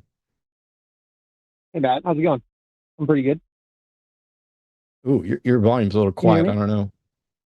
Sorry, can you hear me now? I'm a little closer now. Can you hear me? I can hear you. It's just a little quiet. I'll try to speak up a little bit, Ben. So are you saying there's no more reason to believe in a God or in logic than there is in a God? I'm just wondering how you justify believing in reason without God. Oh, okay. That's really easy. So the foundations of reason are assumed to be universal and inviolate because we have no way of showing that they're not. Now, that's an assumption. That is the Yeah, you can't. You can't. I don't know. Did right? you want an answer from me? Did you want an answer from me, or are we just waiting for me to get halfway into it before you decided to jump in and pretend like you were interested in the conversation? I'm sorry, I wasn't trying to be rude. I was just what you said. You were being rude. Justification. You were right? being rude. You asked me how I ground things, and I'm getting ready to explain it. I'm in the middle of the first sentence of explaining it, and you jumped in. Do what I do. Take notes until it's your show, and then you can talk over me. All right. Sure. So we assume that reason is inviolate. We don't have any way of demonstrating it. That's the base assumption. It is not an assumption that reason is reliable. That is consistently demonstrated. And so with the assumption that reason is absolute and inviolate, within that framework, this is why I say you can't be absolutely certain about anything, but you can be maximally certain because you don't know how certain that is. So we assume that reason is always reliable, but we can demonstrate that it is consistently reliable. And to date, no one has been able to demonstrate that reason is ever unreliable. And you can't show that it's false without assuming that it's true, which is how you get into paradoxical things. This is why we can derive mathematics and set theory and things like that off of reason. We don't know that it's absolute and inviolate, but we do know, in fact, that it's reliable, and we can continue to use it. In fact, it's almost exactly like an ink pen, or analogous to an ink pen, I guess. Whether you know how the ink pen works or not, you can show that it absolutely does work by picking it up and using it. And it's reasonable to expect that pen to likely work, but because we know that pens don't always work, we don't assume that it always works. And so you use the pen, and if it's working, that adds more credibility to this pen works. And when it stops working, that shows that this pen no longer works. Until such time as there's a demonstration that reason has stopped working, it is reasonable to continue using it as long as it's producing results. The same thing you can do, whether you're trying, we won't go into morality because I don't want to give you more than we need to. And you asked about logical grounding. So what reason would I have to assume that there is a grounding that I'm unaware of if nobody can show it to me?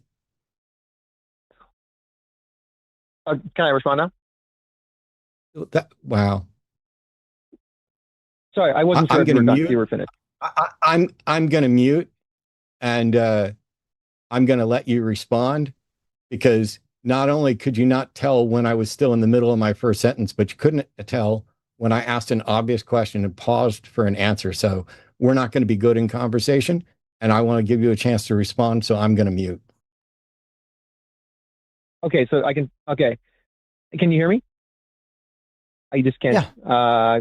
Okay, so well, wouldn't you just fall into the trap of induction, and which is like just Hume's basic, critique of induction, as well as just things like the is-ought distinction, right? Just because things have worked doesn't mean that they will work, right? Just a classical trap of induction. What's the problem? I'm saying, the like, problem is he didn't listen when I explained all this. The problem is they didn't listen when I explained all this, that in fact there is that assumption. It is not surmountable. And rather than listening to the explanation and then answering the question that I asked, he decided to say, wouldn't you just fall into the problem of induction, which I had already addressed in the answer that he tried to talk over and ignore. I mean, are you trying to have a meta conversation with your audience, or are you trying to have a conversation with me? I'm not really following. I don't give what you're doing right now. I'll be honest with you. I no longer give the slightest fuck about having a conversation with you because you're dishonest as fuck. I already answered your question. My question. What? By the way, what was my question? Honestly, you talked for a little bit. It was a little bit confusing. Like I was just. Yeah, I'm sure it was because you're not particularly bright or honest. The question was. I mean, are you just going to ad hom? Yes, I am going to ad hom, but my arguments are not ad hom. My ad homs are not fallacies. They're Can you repeat your assessments of argument? your dishonest. They're Can you repeat assessments your of your argument in dishonesty a very and your brief? character. And I'm schooling you like a little girl right now. So the question was, and I don't mean that in a sexist way. I mean, because that I know is probably going to irritate you more than others. The question was, if I have a consistent demonstration that reason has not failed, what reason would I have to assume that it could fail or that it needs a justification for me to rely on it? That's the question. So you asked me a question, not made an argument. Is that what you're saying? Is that what you're doing? You're like, can you delineate your argument and then your question? Okay, Nathan is a fraudulent Philbro liar who won't answer questions and won't listen to answers. I'm going to talk over you and I'm going to keep schooling you. I'm going to clown on you. I'm going to clown on you until you hang up, because I literally asked you the easiest question, the one that exposes the bullshit you're trying to do. And instead of answering it, instead you try to reframe it as, are you asking me a question of this? The question was, I'm still talking. There's no way anybody's ever going to be able to hear you over me, you little whiny ass liar. So the question I asked, which I will bet you don't answer, is what reason would I have to assume that reason can fail? What reason? Well, literally the problem of induction is the reason of how reason can fail. What reason would I have to assume that reason can fail? How is the problem of induction not a challenge to the reliability of reason? I already demonstrated when I answered this initially that the problem of induction. I'm sorry. You're going to shut your fucking pie hole and we're going to do this all over again. So sit there on hold and listen carefully, Nathan. We make an assumption that reason is inviolate. We have no way of demonstrating it. This is literally what I said. I know because I have it written down here. That is the assumption that we make. It is a necessary assumption, because the only way you could demonstrate that reason isn't reliable is to begin by assuming that it is. Similarly, this is what the problem of induction is. This is the problem that we cannot affirm that reason is inviolate. However, I pointed out, we can absolutely confirm that reason is reliable. We just can't show that it will always be reliable, which is why we rely on reason. If I have a car that's been a really good daily driver and I take care of it, but I don't necessarily know how it works, I don't need to know how it works or how it's grounded personally to be able to tell you how well it's functioning. And that's something that I know can break down, that I have evidence can break down. As a matter of fact, I'm surprised sometimes when it breaks down because it is unpredictable, but yet we know that it can happen. This is about the physical world and entropy.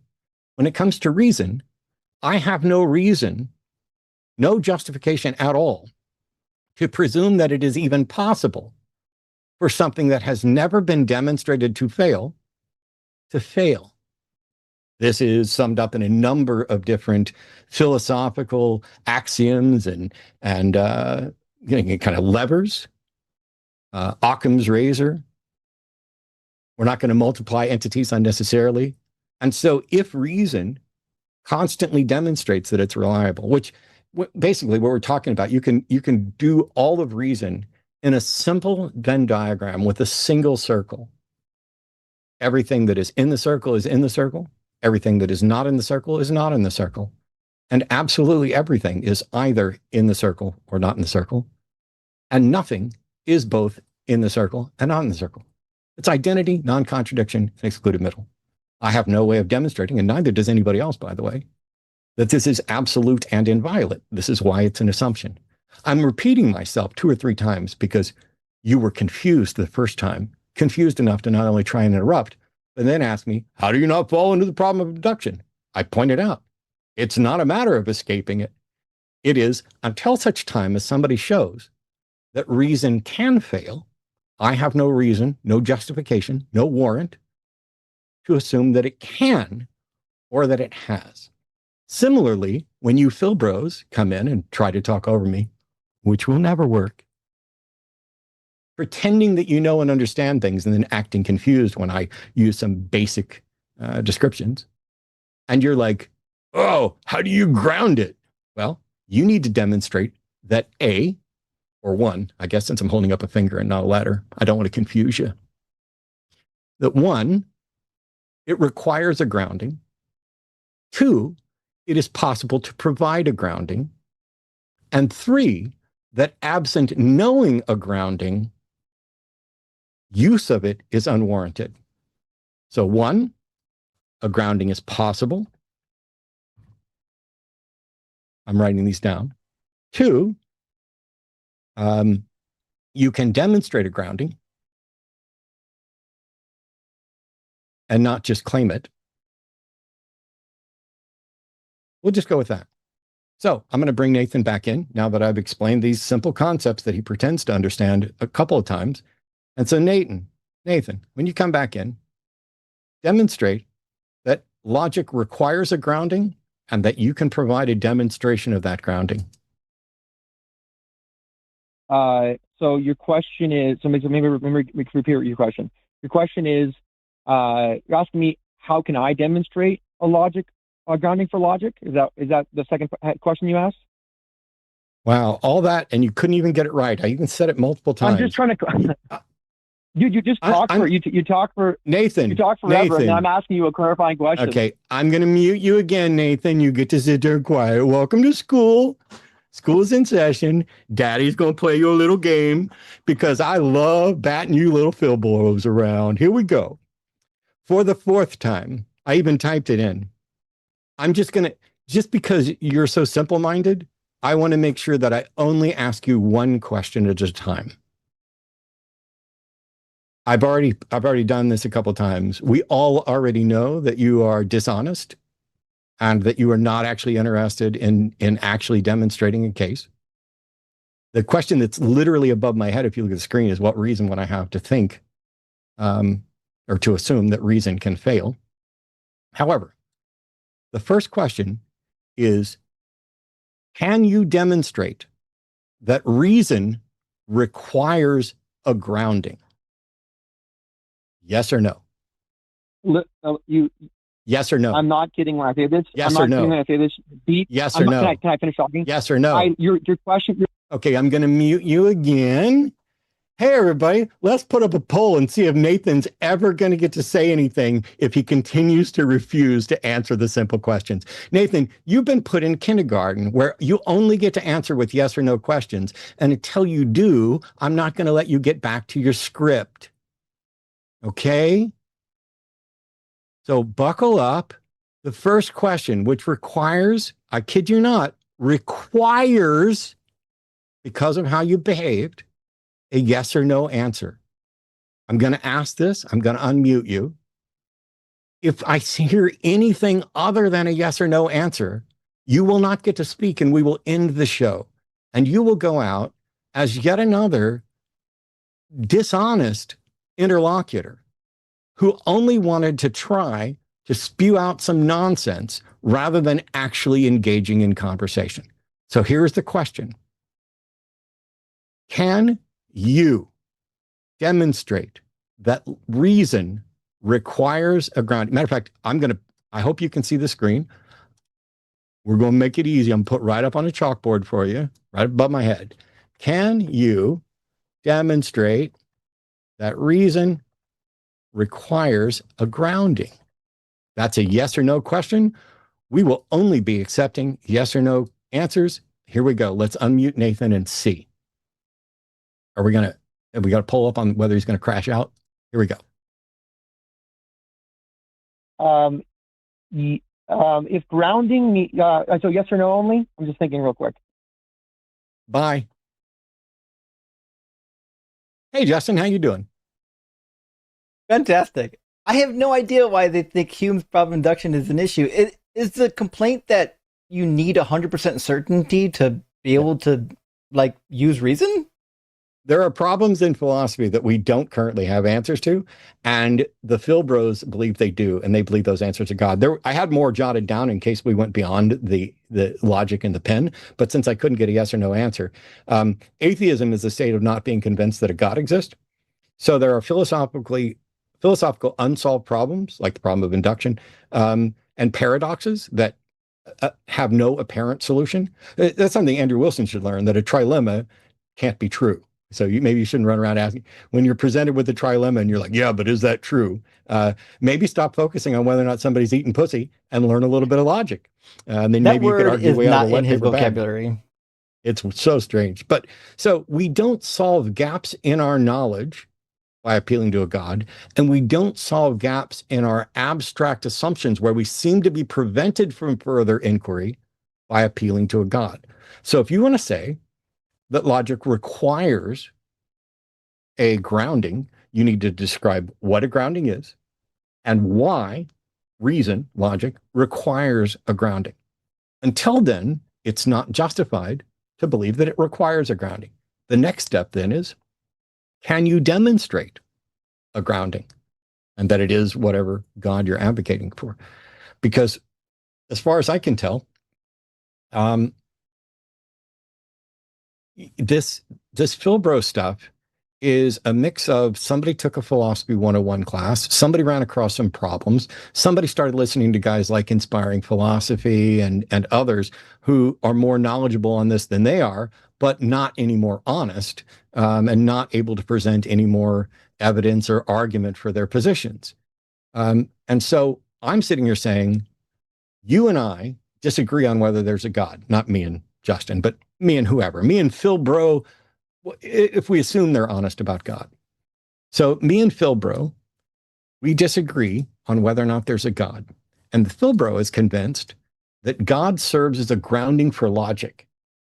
And that allows them to pretend that they're not part of the same philosophical problems that the rest of the world is, that the robust, scholarly, philosophical community recognizes.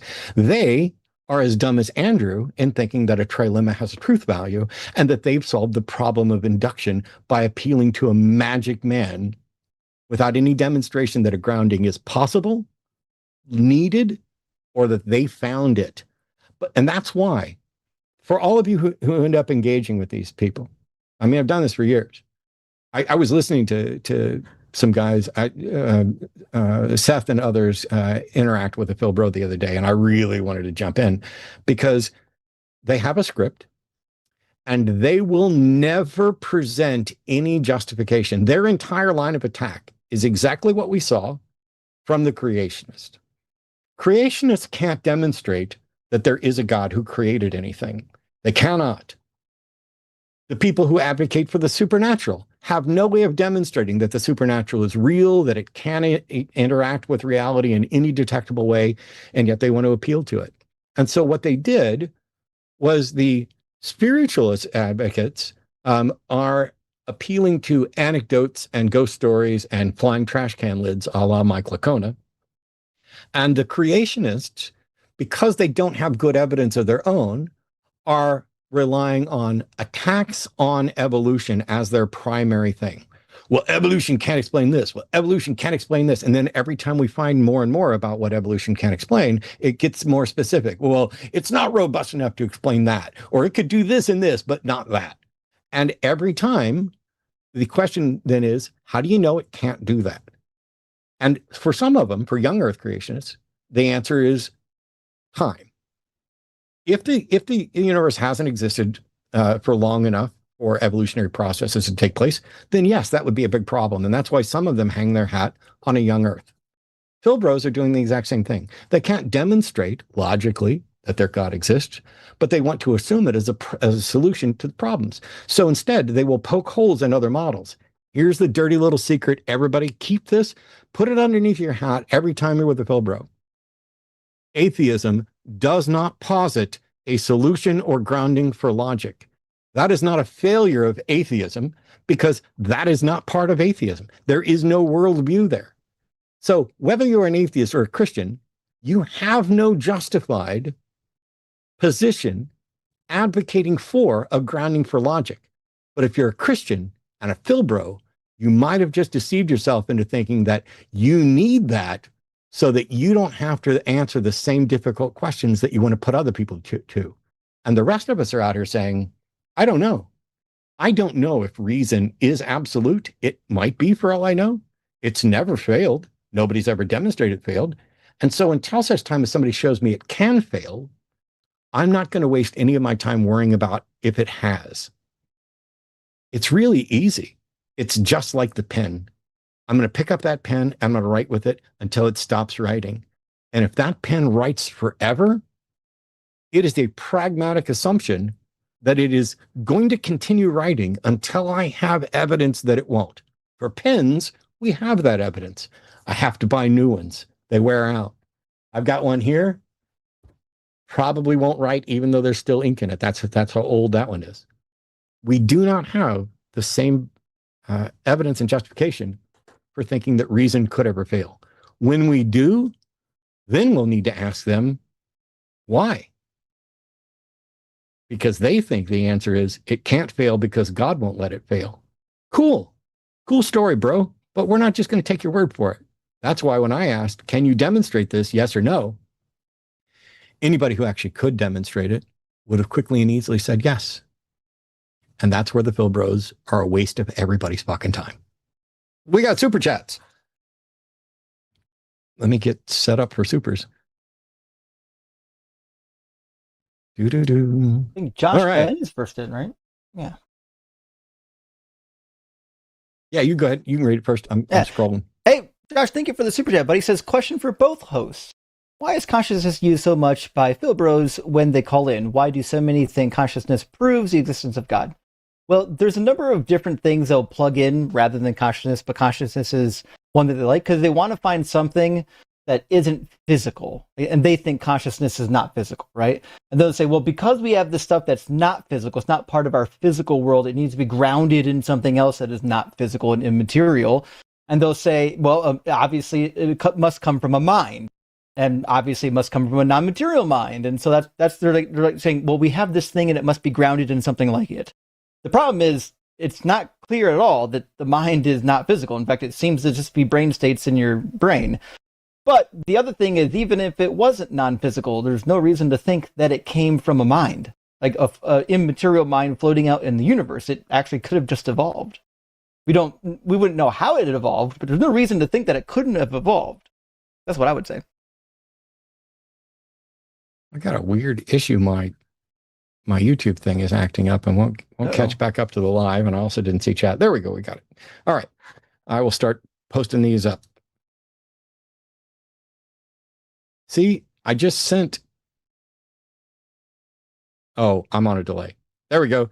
All right. I'm all caught back up. Greg Markowski. Hey, man. Good to see you. $10. Thank you so much. That's incredibly kind. And it's always good to see you. People should tell self-proclaimed ancient Greek culture experts that men played all the parts in Greek theater. Women's parts weren't played by men were played by men in drag. That's gone on for a huge chunk of history in lots of different cultures. Yeah. And but it's mostly because they were gay. Well, that was, sometimes that was true. Yeah. Well, we'll talk about Nero later. Shirley Temple Black, good to see you, my friend. Thank you for the super chat. It says Matt and Justin can't wait. Well, listen, we're glad you're here. Thank you for being here. I can't wait till we get to do it again. I always love having Justin on. It's a blast. And I would have definitely lost my shit if Justin wasn't here. Like I would have, I came really close to busting Zen. By the way, Arden, if you want to put up a poll to see if I did do it, if chat thinks that I did violate and bust my Zen unjustly, and they vote on it, I'll donate $50 of this to, let's do something awesome. Let's do the Trevor Project. So now you're in a battle, to be honest. And I'll definitely donate something to the Trevor Project, no matter how you guys vote. But I always want to know, because I'm trying to do better. I know I am doing better, but I had to kind of take a deep breath a couple of times, and that's annoying. Paul 691, thanks for the $10. Very kind. It's 5 o'clock somewhere, or 6 o'clock, or 7 or 7:30 in some places, I think. But indeed is the case. And we've got 5 from Susie. Good to see you, Susie. The two titans of atheist debaters together is epic. Thanks, Justin and Matt. Well, shit, I don't know if I'm a titan, but I'm happy to be here with Matt. We always have a blast. I think you've got your threshold set to 5 instead of 10. So you're seeing some I'm not. Oh, I didn't. I That's, thought threshold was 5. I apologize. That's that's on all me. right. I just changed the threshold to 5. There's only a couple that are different. So now we have the same listing. So Okay. there we go. My apologies. No, it's fine. I would sit here for ages and just read and interact. Matter of fact, I'm going to be going live on my channel more often, and super chats are going to be the way you drag me out of a game to get me to answer anything. And I'm probably not going to put a $10 thing on it. But we have a dog, and Arden's been sitting here and probably would not like us to do a 12-hour show, but I would. So, Evos, thank you so much for 10 euros. For Matt keeping his zen, for Justin being on, great show. Hashtag rock hard for Doug. Ooh, rock hard for Matt. Well, I'll take it. Misha, good to see you all on the other side of the earth. Thank you for the $20 super chat.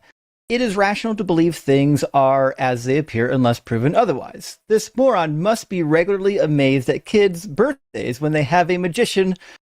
Rock on, Matt and Justin. Yeah, actually, Matt proves this wrong every time he does the show. I just did a show at NanoCon, and even the ones I fucked up still looked good to most of the audience. And so if that's the case, man, evidently I can read your mind better than I thought I could. Vegan Atheist 2126, $20. That's incredibly generous. Thank you so much. When Justin mentions Homer, I also think of Dante. He also had a profound influence on the concept of hell ideas in Christianity through his fictional stories. That reminds me, I still have a question for you once we're done with super chats. Oh, yeah. Which will piss off Arden more. Sure thing.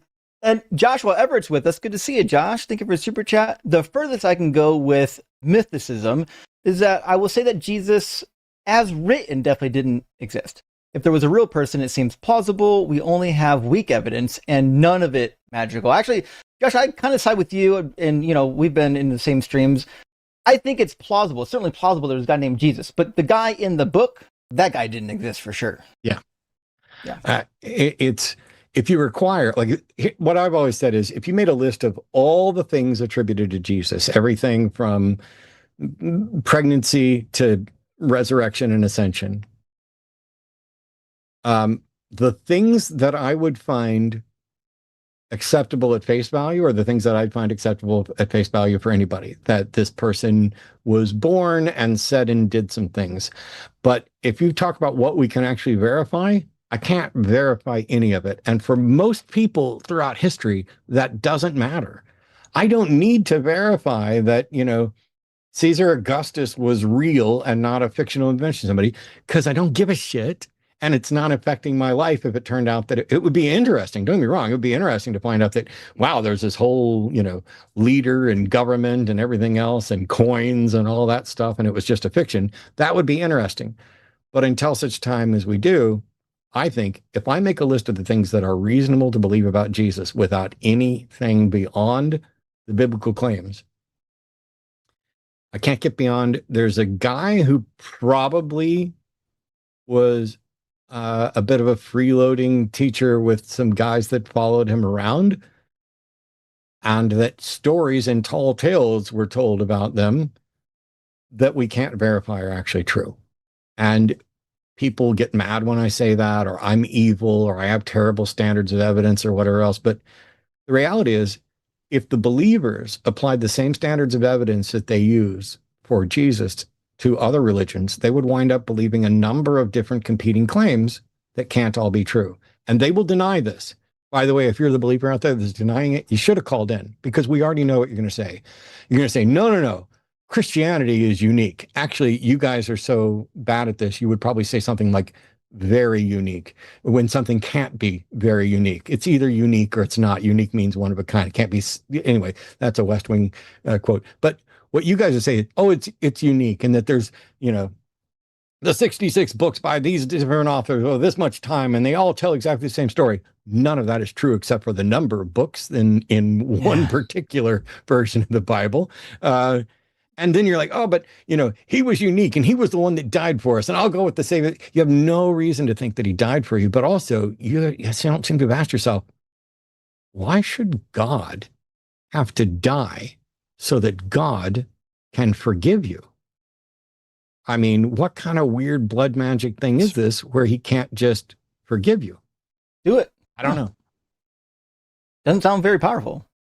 It's definitely distinctive, very distinctive. And it's unique in the same way.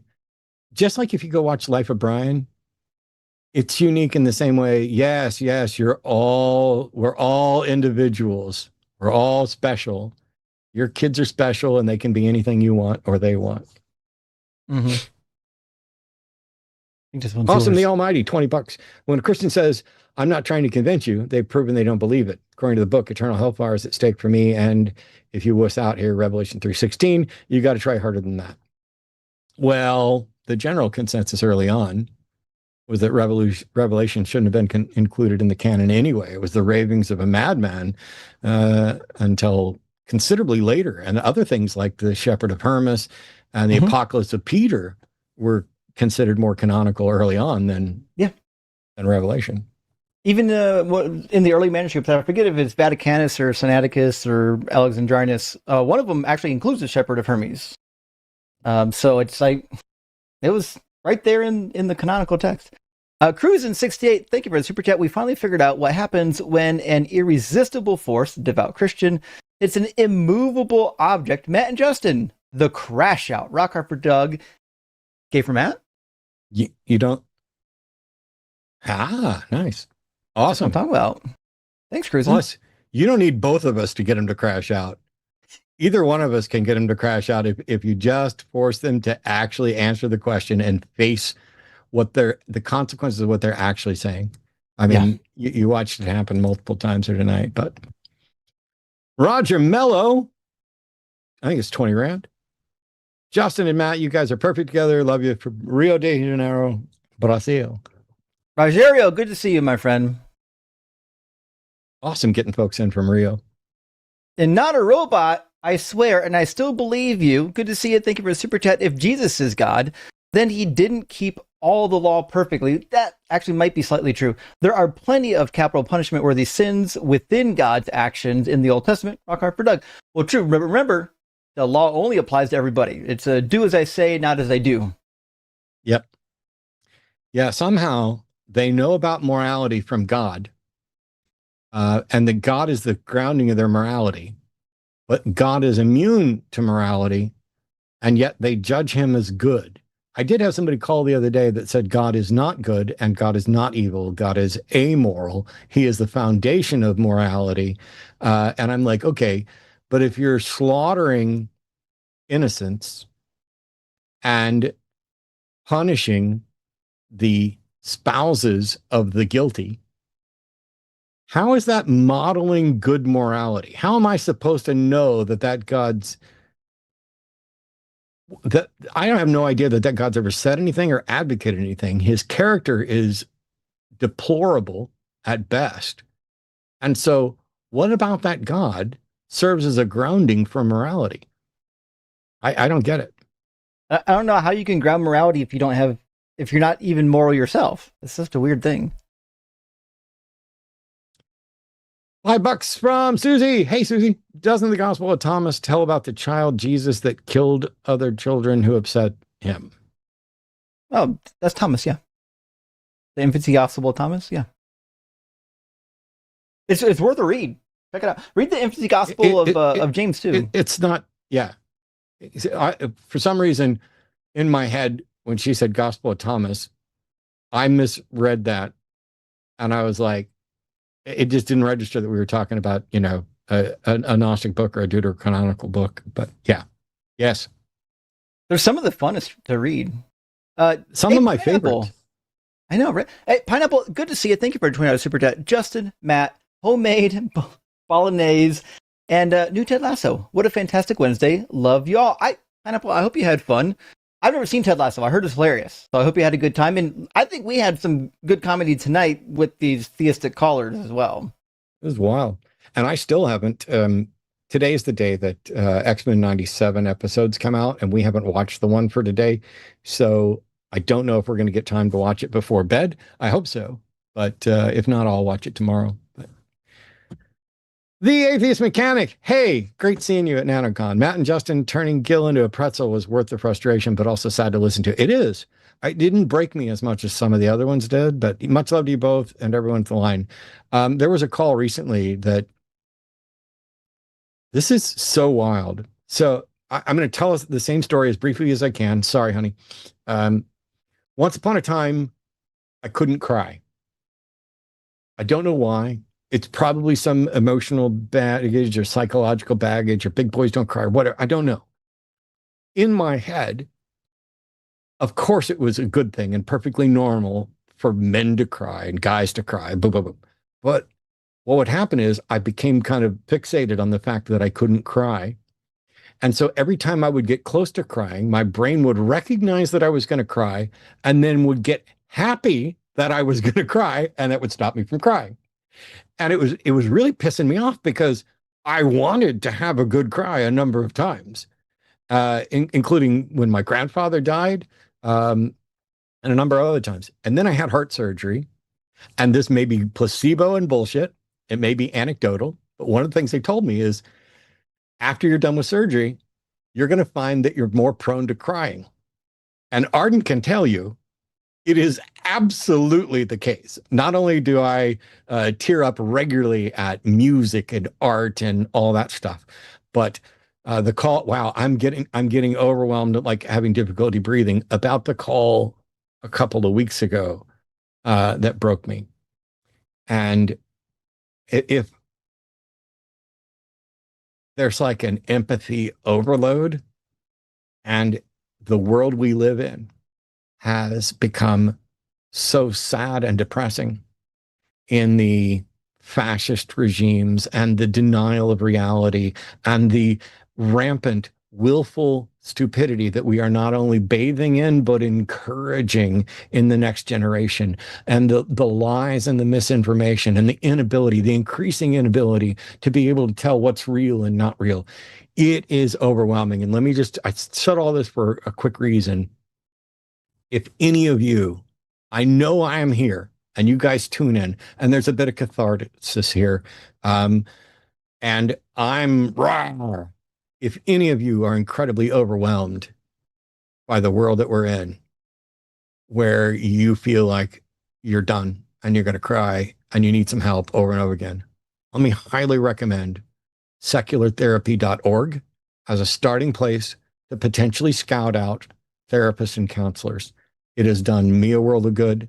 And the only thing about psychotherapy is that they're going to make sure that you get placed with someone who is using reliable, scientific, sound methodology to get you the help you need. We don't want any of you, whether you're out there and hate us and call in or love us in super chat, we don't want any of you to feel alone or miserable or hated. We don't want, because those are the things that are exploited by lies, by false religions. If they are also exploited by a true religion, I have yet to run across it. But we're not out here wishing ill will on any of you. I genuinely hope that all of you get past whatever emotional blocks, whatever mental blocks, religion, or trauma have stuck in your life. And I think that psychotherapy.org is a great place to reach out, to go on there. It's done me a world of good. I hope that you guys who need help get over whatever's preventing you from getting help and go get it. It's worth it. And it might even be helping me keep my Zen, but I can't say for sure. All right, enough of that story. Puriform, thank you for the 10 Canuck bucks. Only a theist could be presented a button to cure all suffering and have to pause and think, what would Jesus do? And not be able to answer that question. Oof. And I gotta be honest, I thought he would answer quicker. I was a little bit shocked by how long it took. Yeah, it's something I've seen many times before, which is why I can spot it. Those roadblocks that go up. It's, okay, yes, I'd push the button. And then when you get closer and closer to having to realize the consequences of what you say, then it's, well, that button isn't real. Yes, we know it's not real. We knew. Do you think that Justin thought there was a button to cure cancer that nobody was pushing? Because we wouldn't be, if we knew of a button to cure cancer, we would not be waiting for you to decide if God said it was okay. We would be fighting through people to get to that button. I'd rather, my dad just went through radiation chemotherapy. He is weaker, but he is surviving. But if I could push a button to completely take cancer away from everyone in the world, I would. If pushing that button killed me, if I was overwhelmingly confident that it would eliminate cancer or eliminate hunger or eliminate sexual assault or eliminate any number of problems, whether they come from our quote unquote free will or just the corrupt nature of the world, it would take me out, but save everybody I love, I'd push it. Now, it's really easy to say that. I know. It is. It is incredibly easy to engage in that bravado when you're talking about a fictional button. And I don't know what I'd do in the actual circumstance, but I served 8 years in the military. I had to put my life on the line a handful of times. I made the right decision most of them. But unlike Jesus, if it's required for me to die for humanity, I'm not going to be banking on the fact that I get to be God after one bad weekend again to justify it. That's no sacrifice. One of my favorite quotes in this line is somebody, and I don't know who it is, said, "At least when Elvis died for my sins, he stayed dead." I don't know. People have claimed to see him. Yeah, that's the only bad part of that. Lord Julio, $20, Yahweh, and I would have gotten away with it too if it weren't for you meddling atheists. Hashtag rock hard for Doug. Right. A 10 from Susie. Thank you, Susie. So this was a great show with Justin and Matt. Hey, I appreciate that. I wish these two could be together every week, the two titans of atheist debaters. It certainly would be fun, but unfortunately, this is what I do for a living, I have to run my own show every week, usually while Matt's running his show, unfortunately. But maybe we'll cross over more. Maybe Matt'll be on my show sometime. Anytime you say, "Hey, come on the show," I'm there. I mean, that's we'll make it happen. Yep. Matt, I think you failed your year of Zen a couple of times in the last few calls. I'm happy to be proven wrong in the polls. Those are always fun. Anyway, enjoy you both. I tell you what I'm going to do. I haven't looked at the poll yet. The Matt Buff Zen, 72-28. I think that's close enough. I'm going to go ahead and donate $50 to the Trevor Project. And whether the majority think that I busted my Zen or not, I think I got close enough, and at least one other person did. And I will use that excuse to use good. I did bust my Zen one time on purpose, specifically to give an excuse to give money to Black non-believers. Not that I need an excuse, but I'm genuinely looking for feedback from you guys. Not so much on what you want to see. Trust me, I'm going to be me, as I've proven for decades now, because the number of people who want me to be different and are consistently disappointed are going to continue to be disappointed. But I'm trying to make sure that the shows are better. And I fully acknowledge that many times I have snapped and yelled and shut down and hung up because there's so many trolls and dishonest interlocutors. It's incredibly frustrating to be sitting here when Justin and everybody else have done this as long as I have. They might be talking about trying to get their Zen back a little bit, but I will donate just because I appreciate your guys' good feedback. So for the 29%, you win.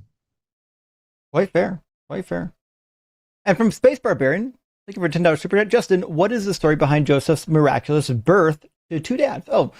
So there are multiple explanations. I'm going to give you what's generally considered the correct explanation, and then I'll tell you what is more common today that you'll hear, which is the wrong explanation. So the typical explanation in history is that there was a levirate marriage, right? And so there was one biological father, and then there was a non-biological father. This is, you'll find in Eusebius's history. There's even a chart. If you get a modern copy of Eusebius's church history, it'll have this chart in it. That's the typical explanation, and it matches what we find in the Bible. The problem is that most people they're not reading the Bible. You know they're not reading church history. So they cooked up this nonsensical view that it's not that Joseph had two daddies, it's that one of them's a lineage for Mary. Because if you look at Luke 3:23, it says that Joseph was thought to be the the father of Jesus. And then it mentions, that he was the husband of Mary. And we're like, oh, well, Mary's mentioned, it must be her lineage. But if they bothered to read like 5 words, like more, they would see where it says Joseph, son of Heli. Mary wasn't a son of anybody. No matter what you think Mary's doing in this, she's not the son of Heli. So that's, if someone tells you that Luke is about Mary's lineage and that's how, you get to David, or that's how you get to Joseph not having 2 dads, they're dumb. They can't read. Point them out, Luke 3:23. Make them read each word. Do another one real quick for me, please. Oh, sure. Yeah. I think we're on this one right here from Devin. Thank you for $10 super chat. Great explanations, Matt. Only question I would have is, do you still keep in contact with others from the atheist experience? I just recently saw your content show back up after a long while. My content show back up. Oh, okay. I'm going to assume I know what this is.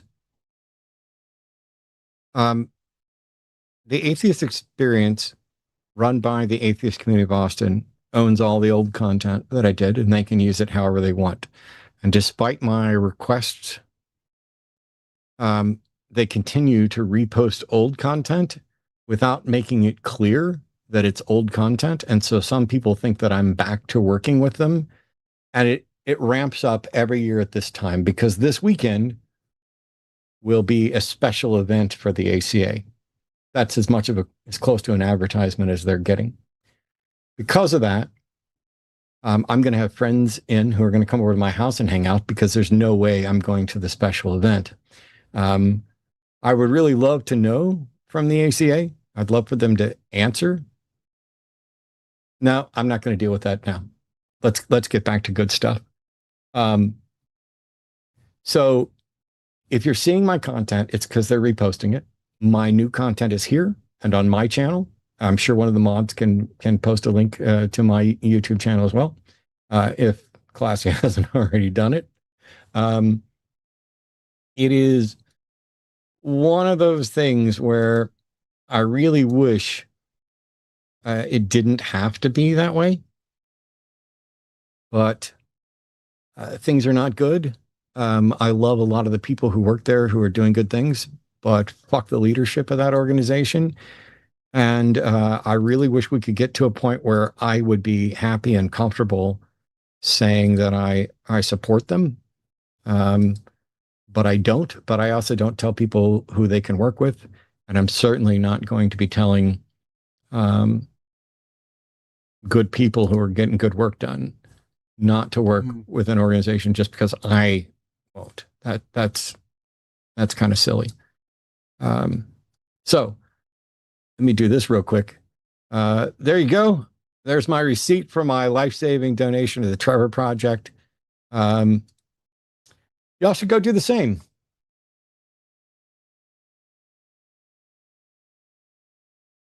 Want me to grab the next one? Yeah, I'm almost done. You were busy doing the donation. Yeah.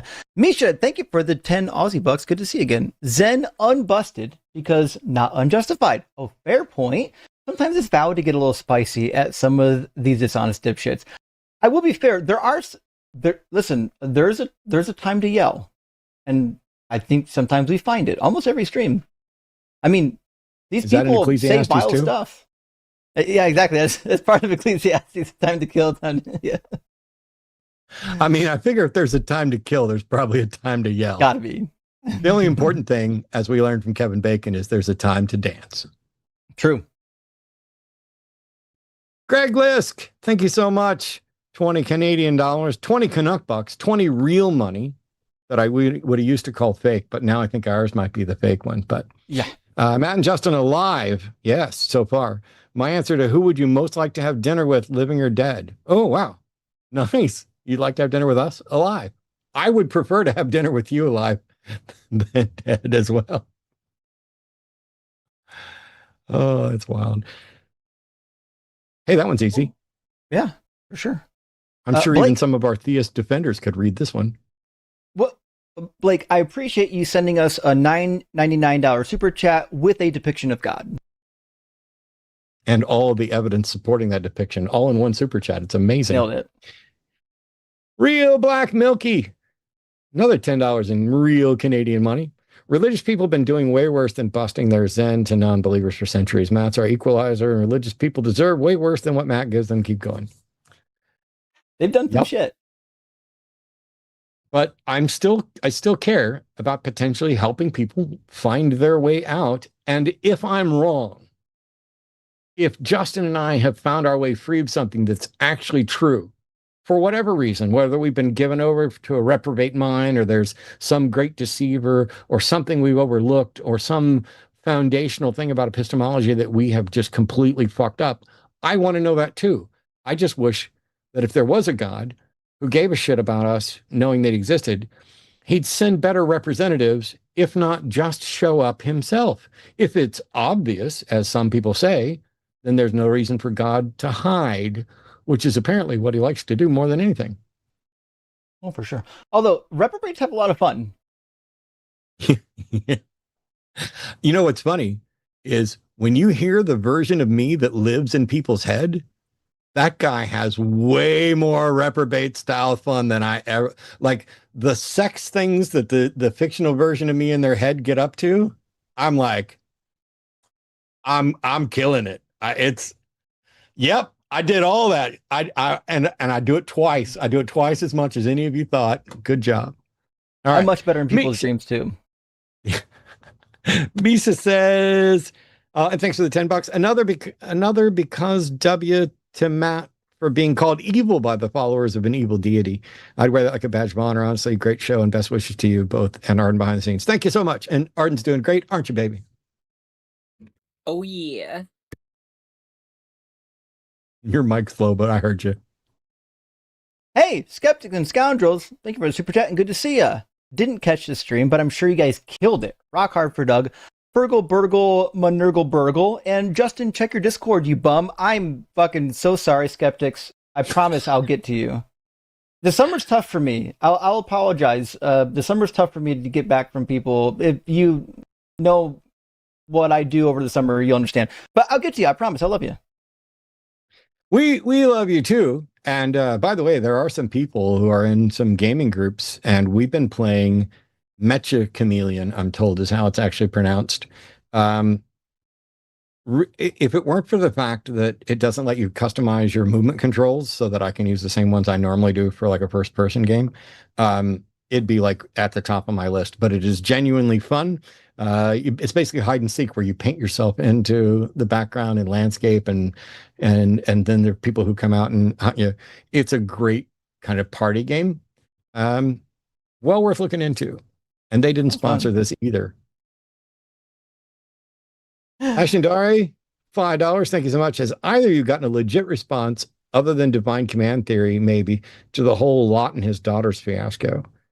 I don't know that divine command theory is particularly relevant to that. So typically what I get as a response is not so much divine command theory as this was just. Like, God warned her not to do this. She did this, and God has to do what he says he's going to do, except when he doesn't. So with Lot and his daughters, the story is what we're doing in Genesis, and a lot of it, especially the early portion, they're trying to explain why things are what they are now, right? And if you notice, that's why Canaan is cursed, right? Because the father Ham does some sexual sin with either his father or perhaps his mother, based on your reading of Leviticus 18:20. With Ammon and Moab, remember those are the territories north and south on the east side of the Jordan that were enemies of the Israelites. They had to explain, well, why don't we like these people? Well, obviously because they came from, look at this incestual union that they came from, right? So these stories are trying to explain why these bloodlines are cursed. And the only like saving note that they put in there is actually in Deuteronomy chapter 2, where it basically says that Lot, it tries to use the Lot's relation with Abraham to explain why they were even given this land. And it was to drive out what was left of the giants, the Amim, and I forget the other name of the giants that were in the Moabite territory. But that's the explanation for this whole event. That whole event is a fictional story used to justify the barbarian behavior towards these two people groups. You could say that they basically said, why do we not like these people? And the answer was, because they're father fuckers. Basically. Remember, back in these times, they really believed that like good and evil and whatnot like would follow your bloodline. Like, so it was okay to wipe them out. Yeah. Doll crazy $5. Thank you guys for everything you do. The line has seriously helped me in my atheism, except for spelling it, and just knowledge in general. Sorry, it's a pet peeve of mine. I will always be pedantic about things like misspelling atheism, but I'm very glad that you found it helpful. And you know, it's a correction. You're less wrong in your spelling of atheism than any caller was about almost anything we talked about tonight. So, you know, you got that going for you. But thank you so much. I just can't help it. Idle Bits, thank you for $10 super chat. Well, I guess the chat thinks you kept your zen. I mean, it does seem that way. Either way, voting while we go is fun. So more of that, please. Definitely. I would have done it quicker, but I forgot because I was distracted while I might have been losing my zen. Bozeman, $20. Thank you so much. Thank you for calling out psychotherapy. I've struggled to find a therapist, and this looks like a good place to start. It really is. I found the only therapist I really had that was solo. I had a couples therapist for a little while, but I've had one therapist solo, and I've had to put that on hold because we've been busy for the last couple of months, and I've been doing really well. But I at least now have someone I can reach out to if I start not doing really well. By the way, on the health front, I went to the doctor Tuesday, Austin Retina. For those who don't know, I'm diabetic. I have diabetic neuropathy. For example, my hands are basically numb and tingly from the outside edge of my pinky to about midway through my second finger. They still function. I can do, but there's card trick stuff I can't do anymore. But one of the things that we're worried about is my eyesight has gotten worse. And, you know, some of it's because I'm older. I used to have better than 20/20 vision. These are progressives. Actually, these aren't. These are. Could I put them both on at the same time? So there we go. Anyway, I had to go get a retinal screening because I have diabetic retinopathy, which means that some of the rods and cones in my eyes are dying. And, you know, it's like pixels going out. And when you get enough of them out, all of a sudden the world is dim. Good news. Over the last 6 months, there has been virtually no change in the health of my retina and no significant increase in swelling. I'm going back in 4 months to get it checked again. But what it means is I am properly controlling my sugar and taking at least good enough care of myself that I'm not going to go blind quicker. When I'm 90, I probably won't see very well, but how much will you really care?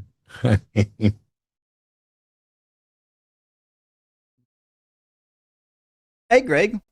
Thanks for the $50. Real, actual Canadian dollars are real, except for the loony and the toonie. Those are fake cartoon money. But 50 Canadian dollars is real. And thank you, Greg. I hope you're doing well. Matt, I got your back. I missed the no, you're done. Matt, so here's $50 for black non-believers. Hell yeah. He's helping you break the zen. All right. Let's keep going. John Darwin, $50 for the hell of it. Thanks, John. That's what's up.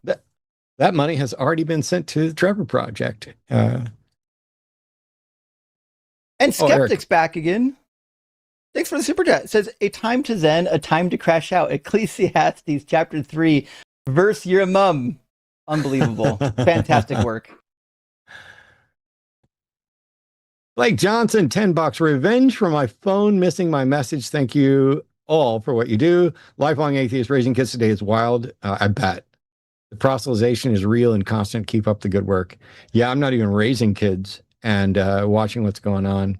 I have a wonderful, brilliant, beautiful niece and nephew.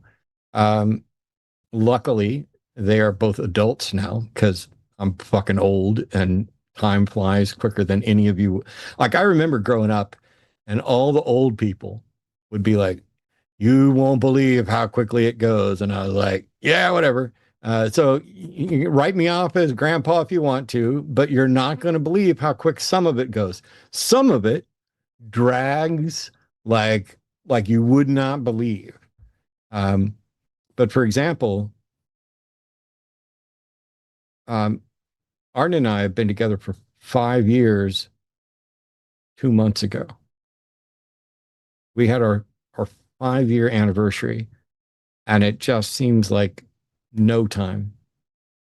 Like, I hope I get to live for a long time, so eventually it feels like we've been together for a long time or forever. But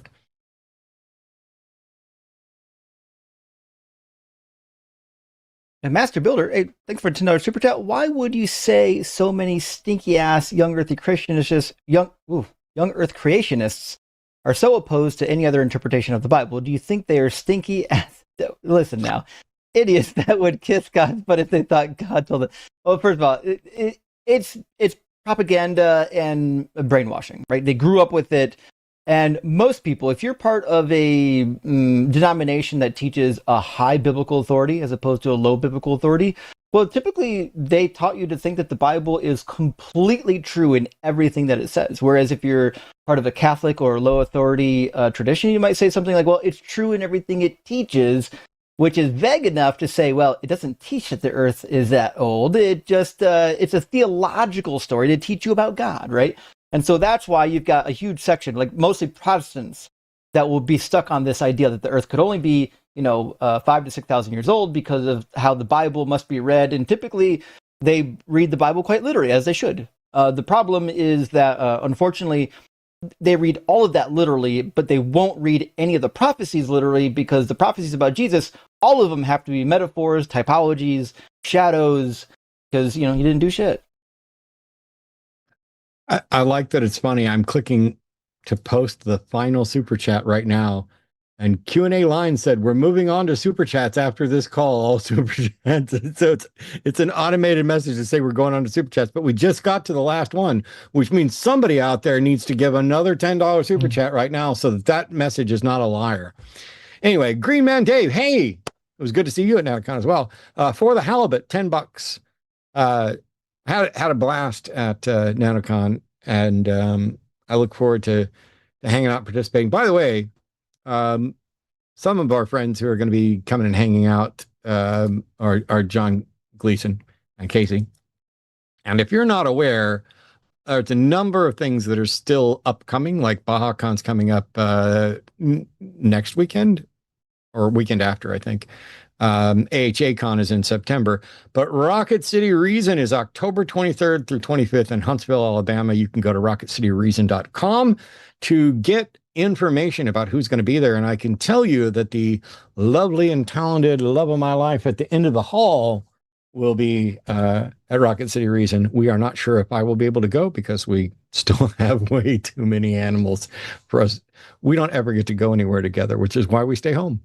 But anyway, huge thank you to everybody for the super chats, for making tonight great, for calling in, for bearing with us, to Justin for hanging out. Next week, I will have a guest who's never been on the show before. I'm looking forward to it. I'm not going to tell you who it is yet, for a couple reasons, but I guarantee that if you guys appreciate me and the guests that I've frequently had on, she will blow you away. We are very, very happy to get this person on here, and you'll see next week. But also, I'm going to be going live on my own channel next week with, as I mentioned, some news, broader news than just channel. This is news impacting, the broader national landscape, whatever. On that note, thank you to our moderators. Thank you to the call screeners. Thank you to everybody who donated. You can do more to support by liking and subscribing, by becoming a channel member, by clicking the join button. You can go to patreon.com/calltheline or linemerch.com, or you can just tell people about the show, click like, and keep showing up regularly, telling us what you'd like us to do, what you'd like us to cover, and seeing if you can find all those smug, really well-read and knowledgeable theist friends of yours who really think it's a trivially easy matter to demonstrate the truth of their God. You can get them to call in or ask them why they won't. See you next time.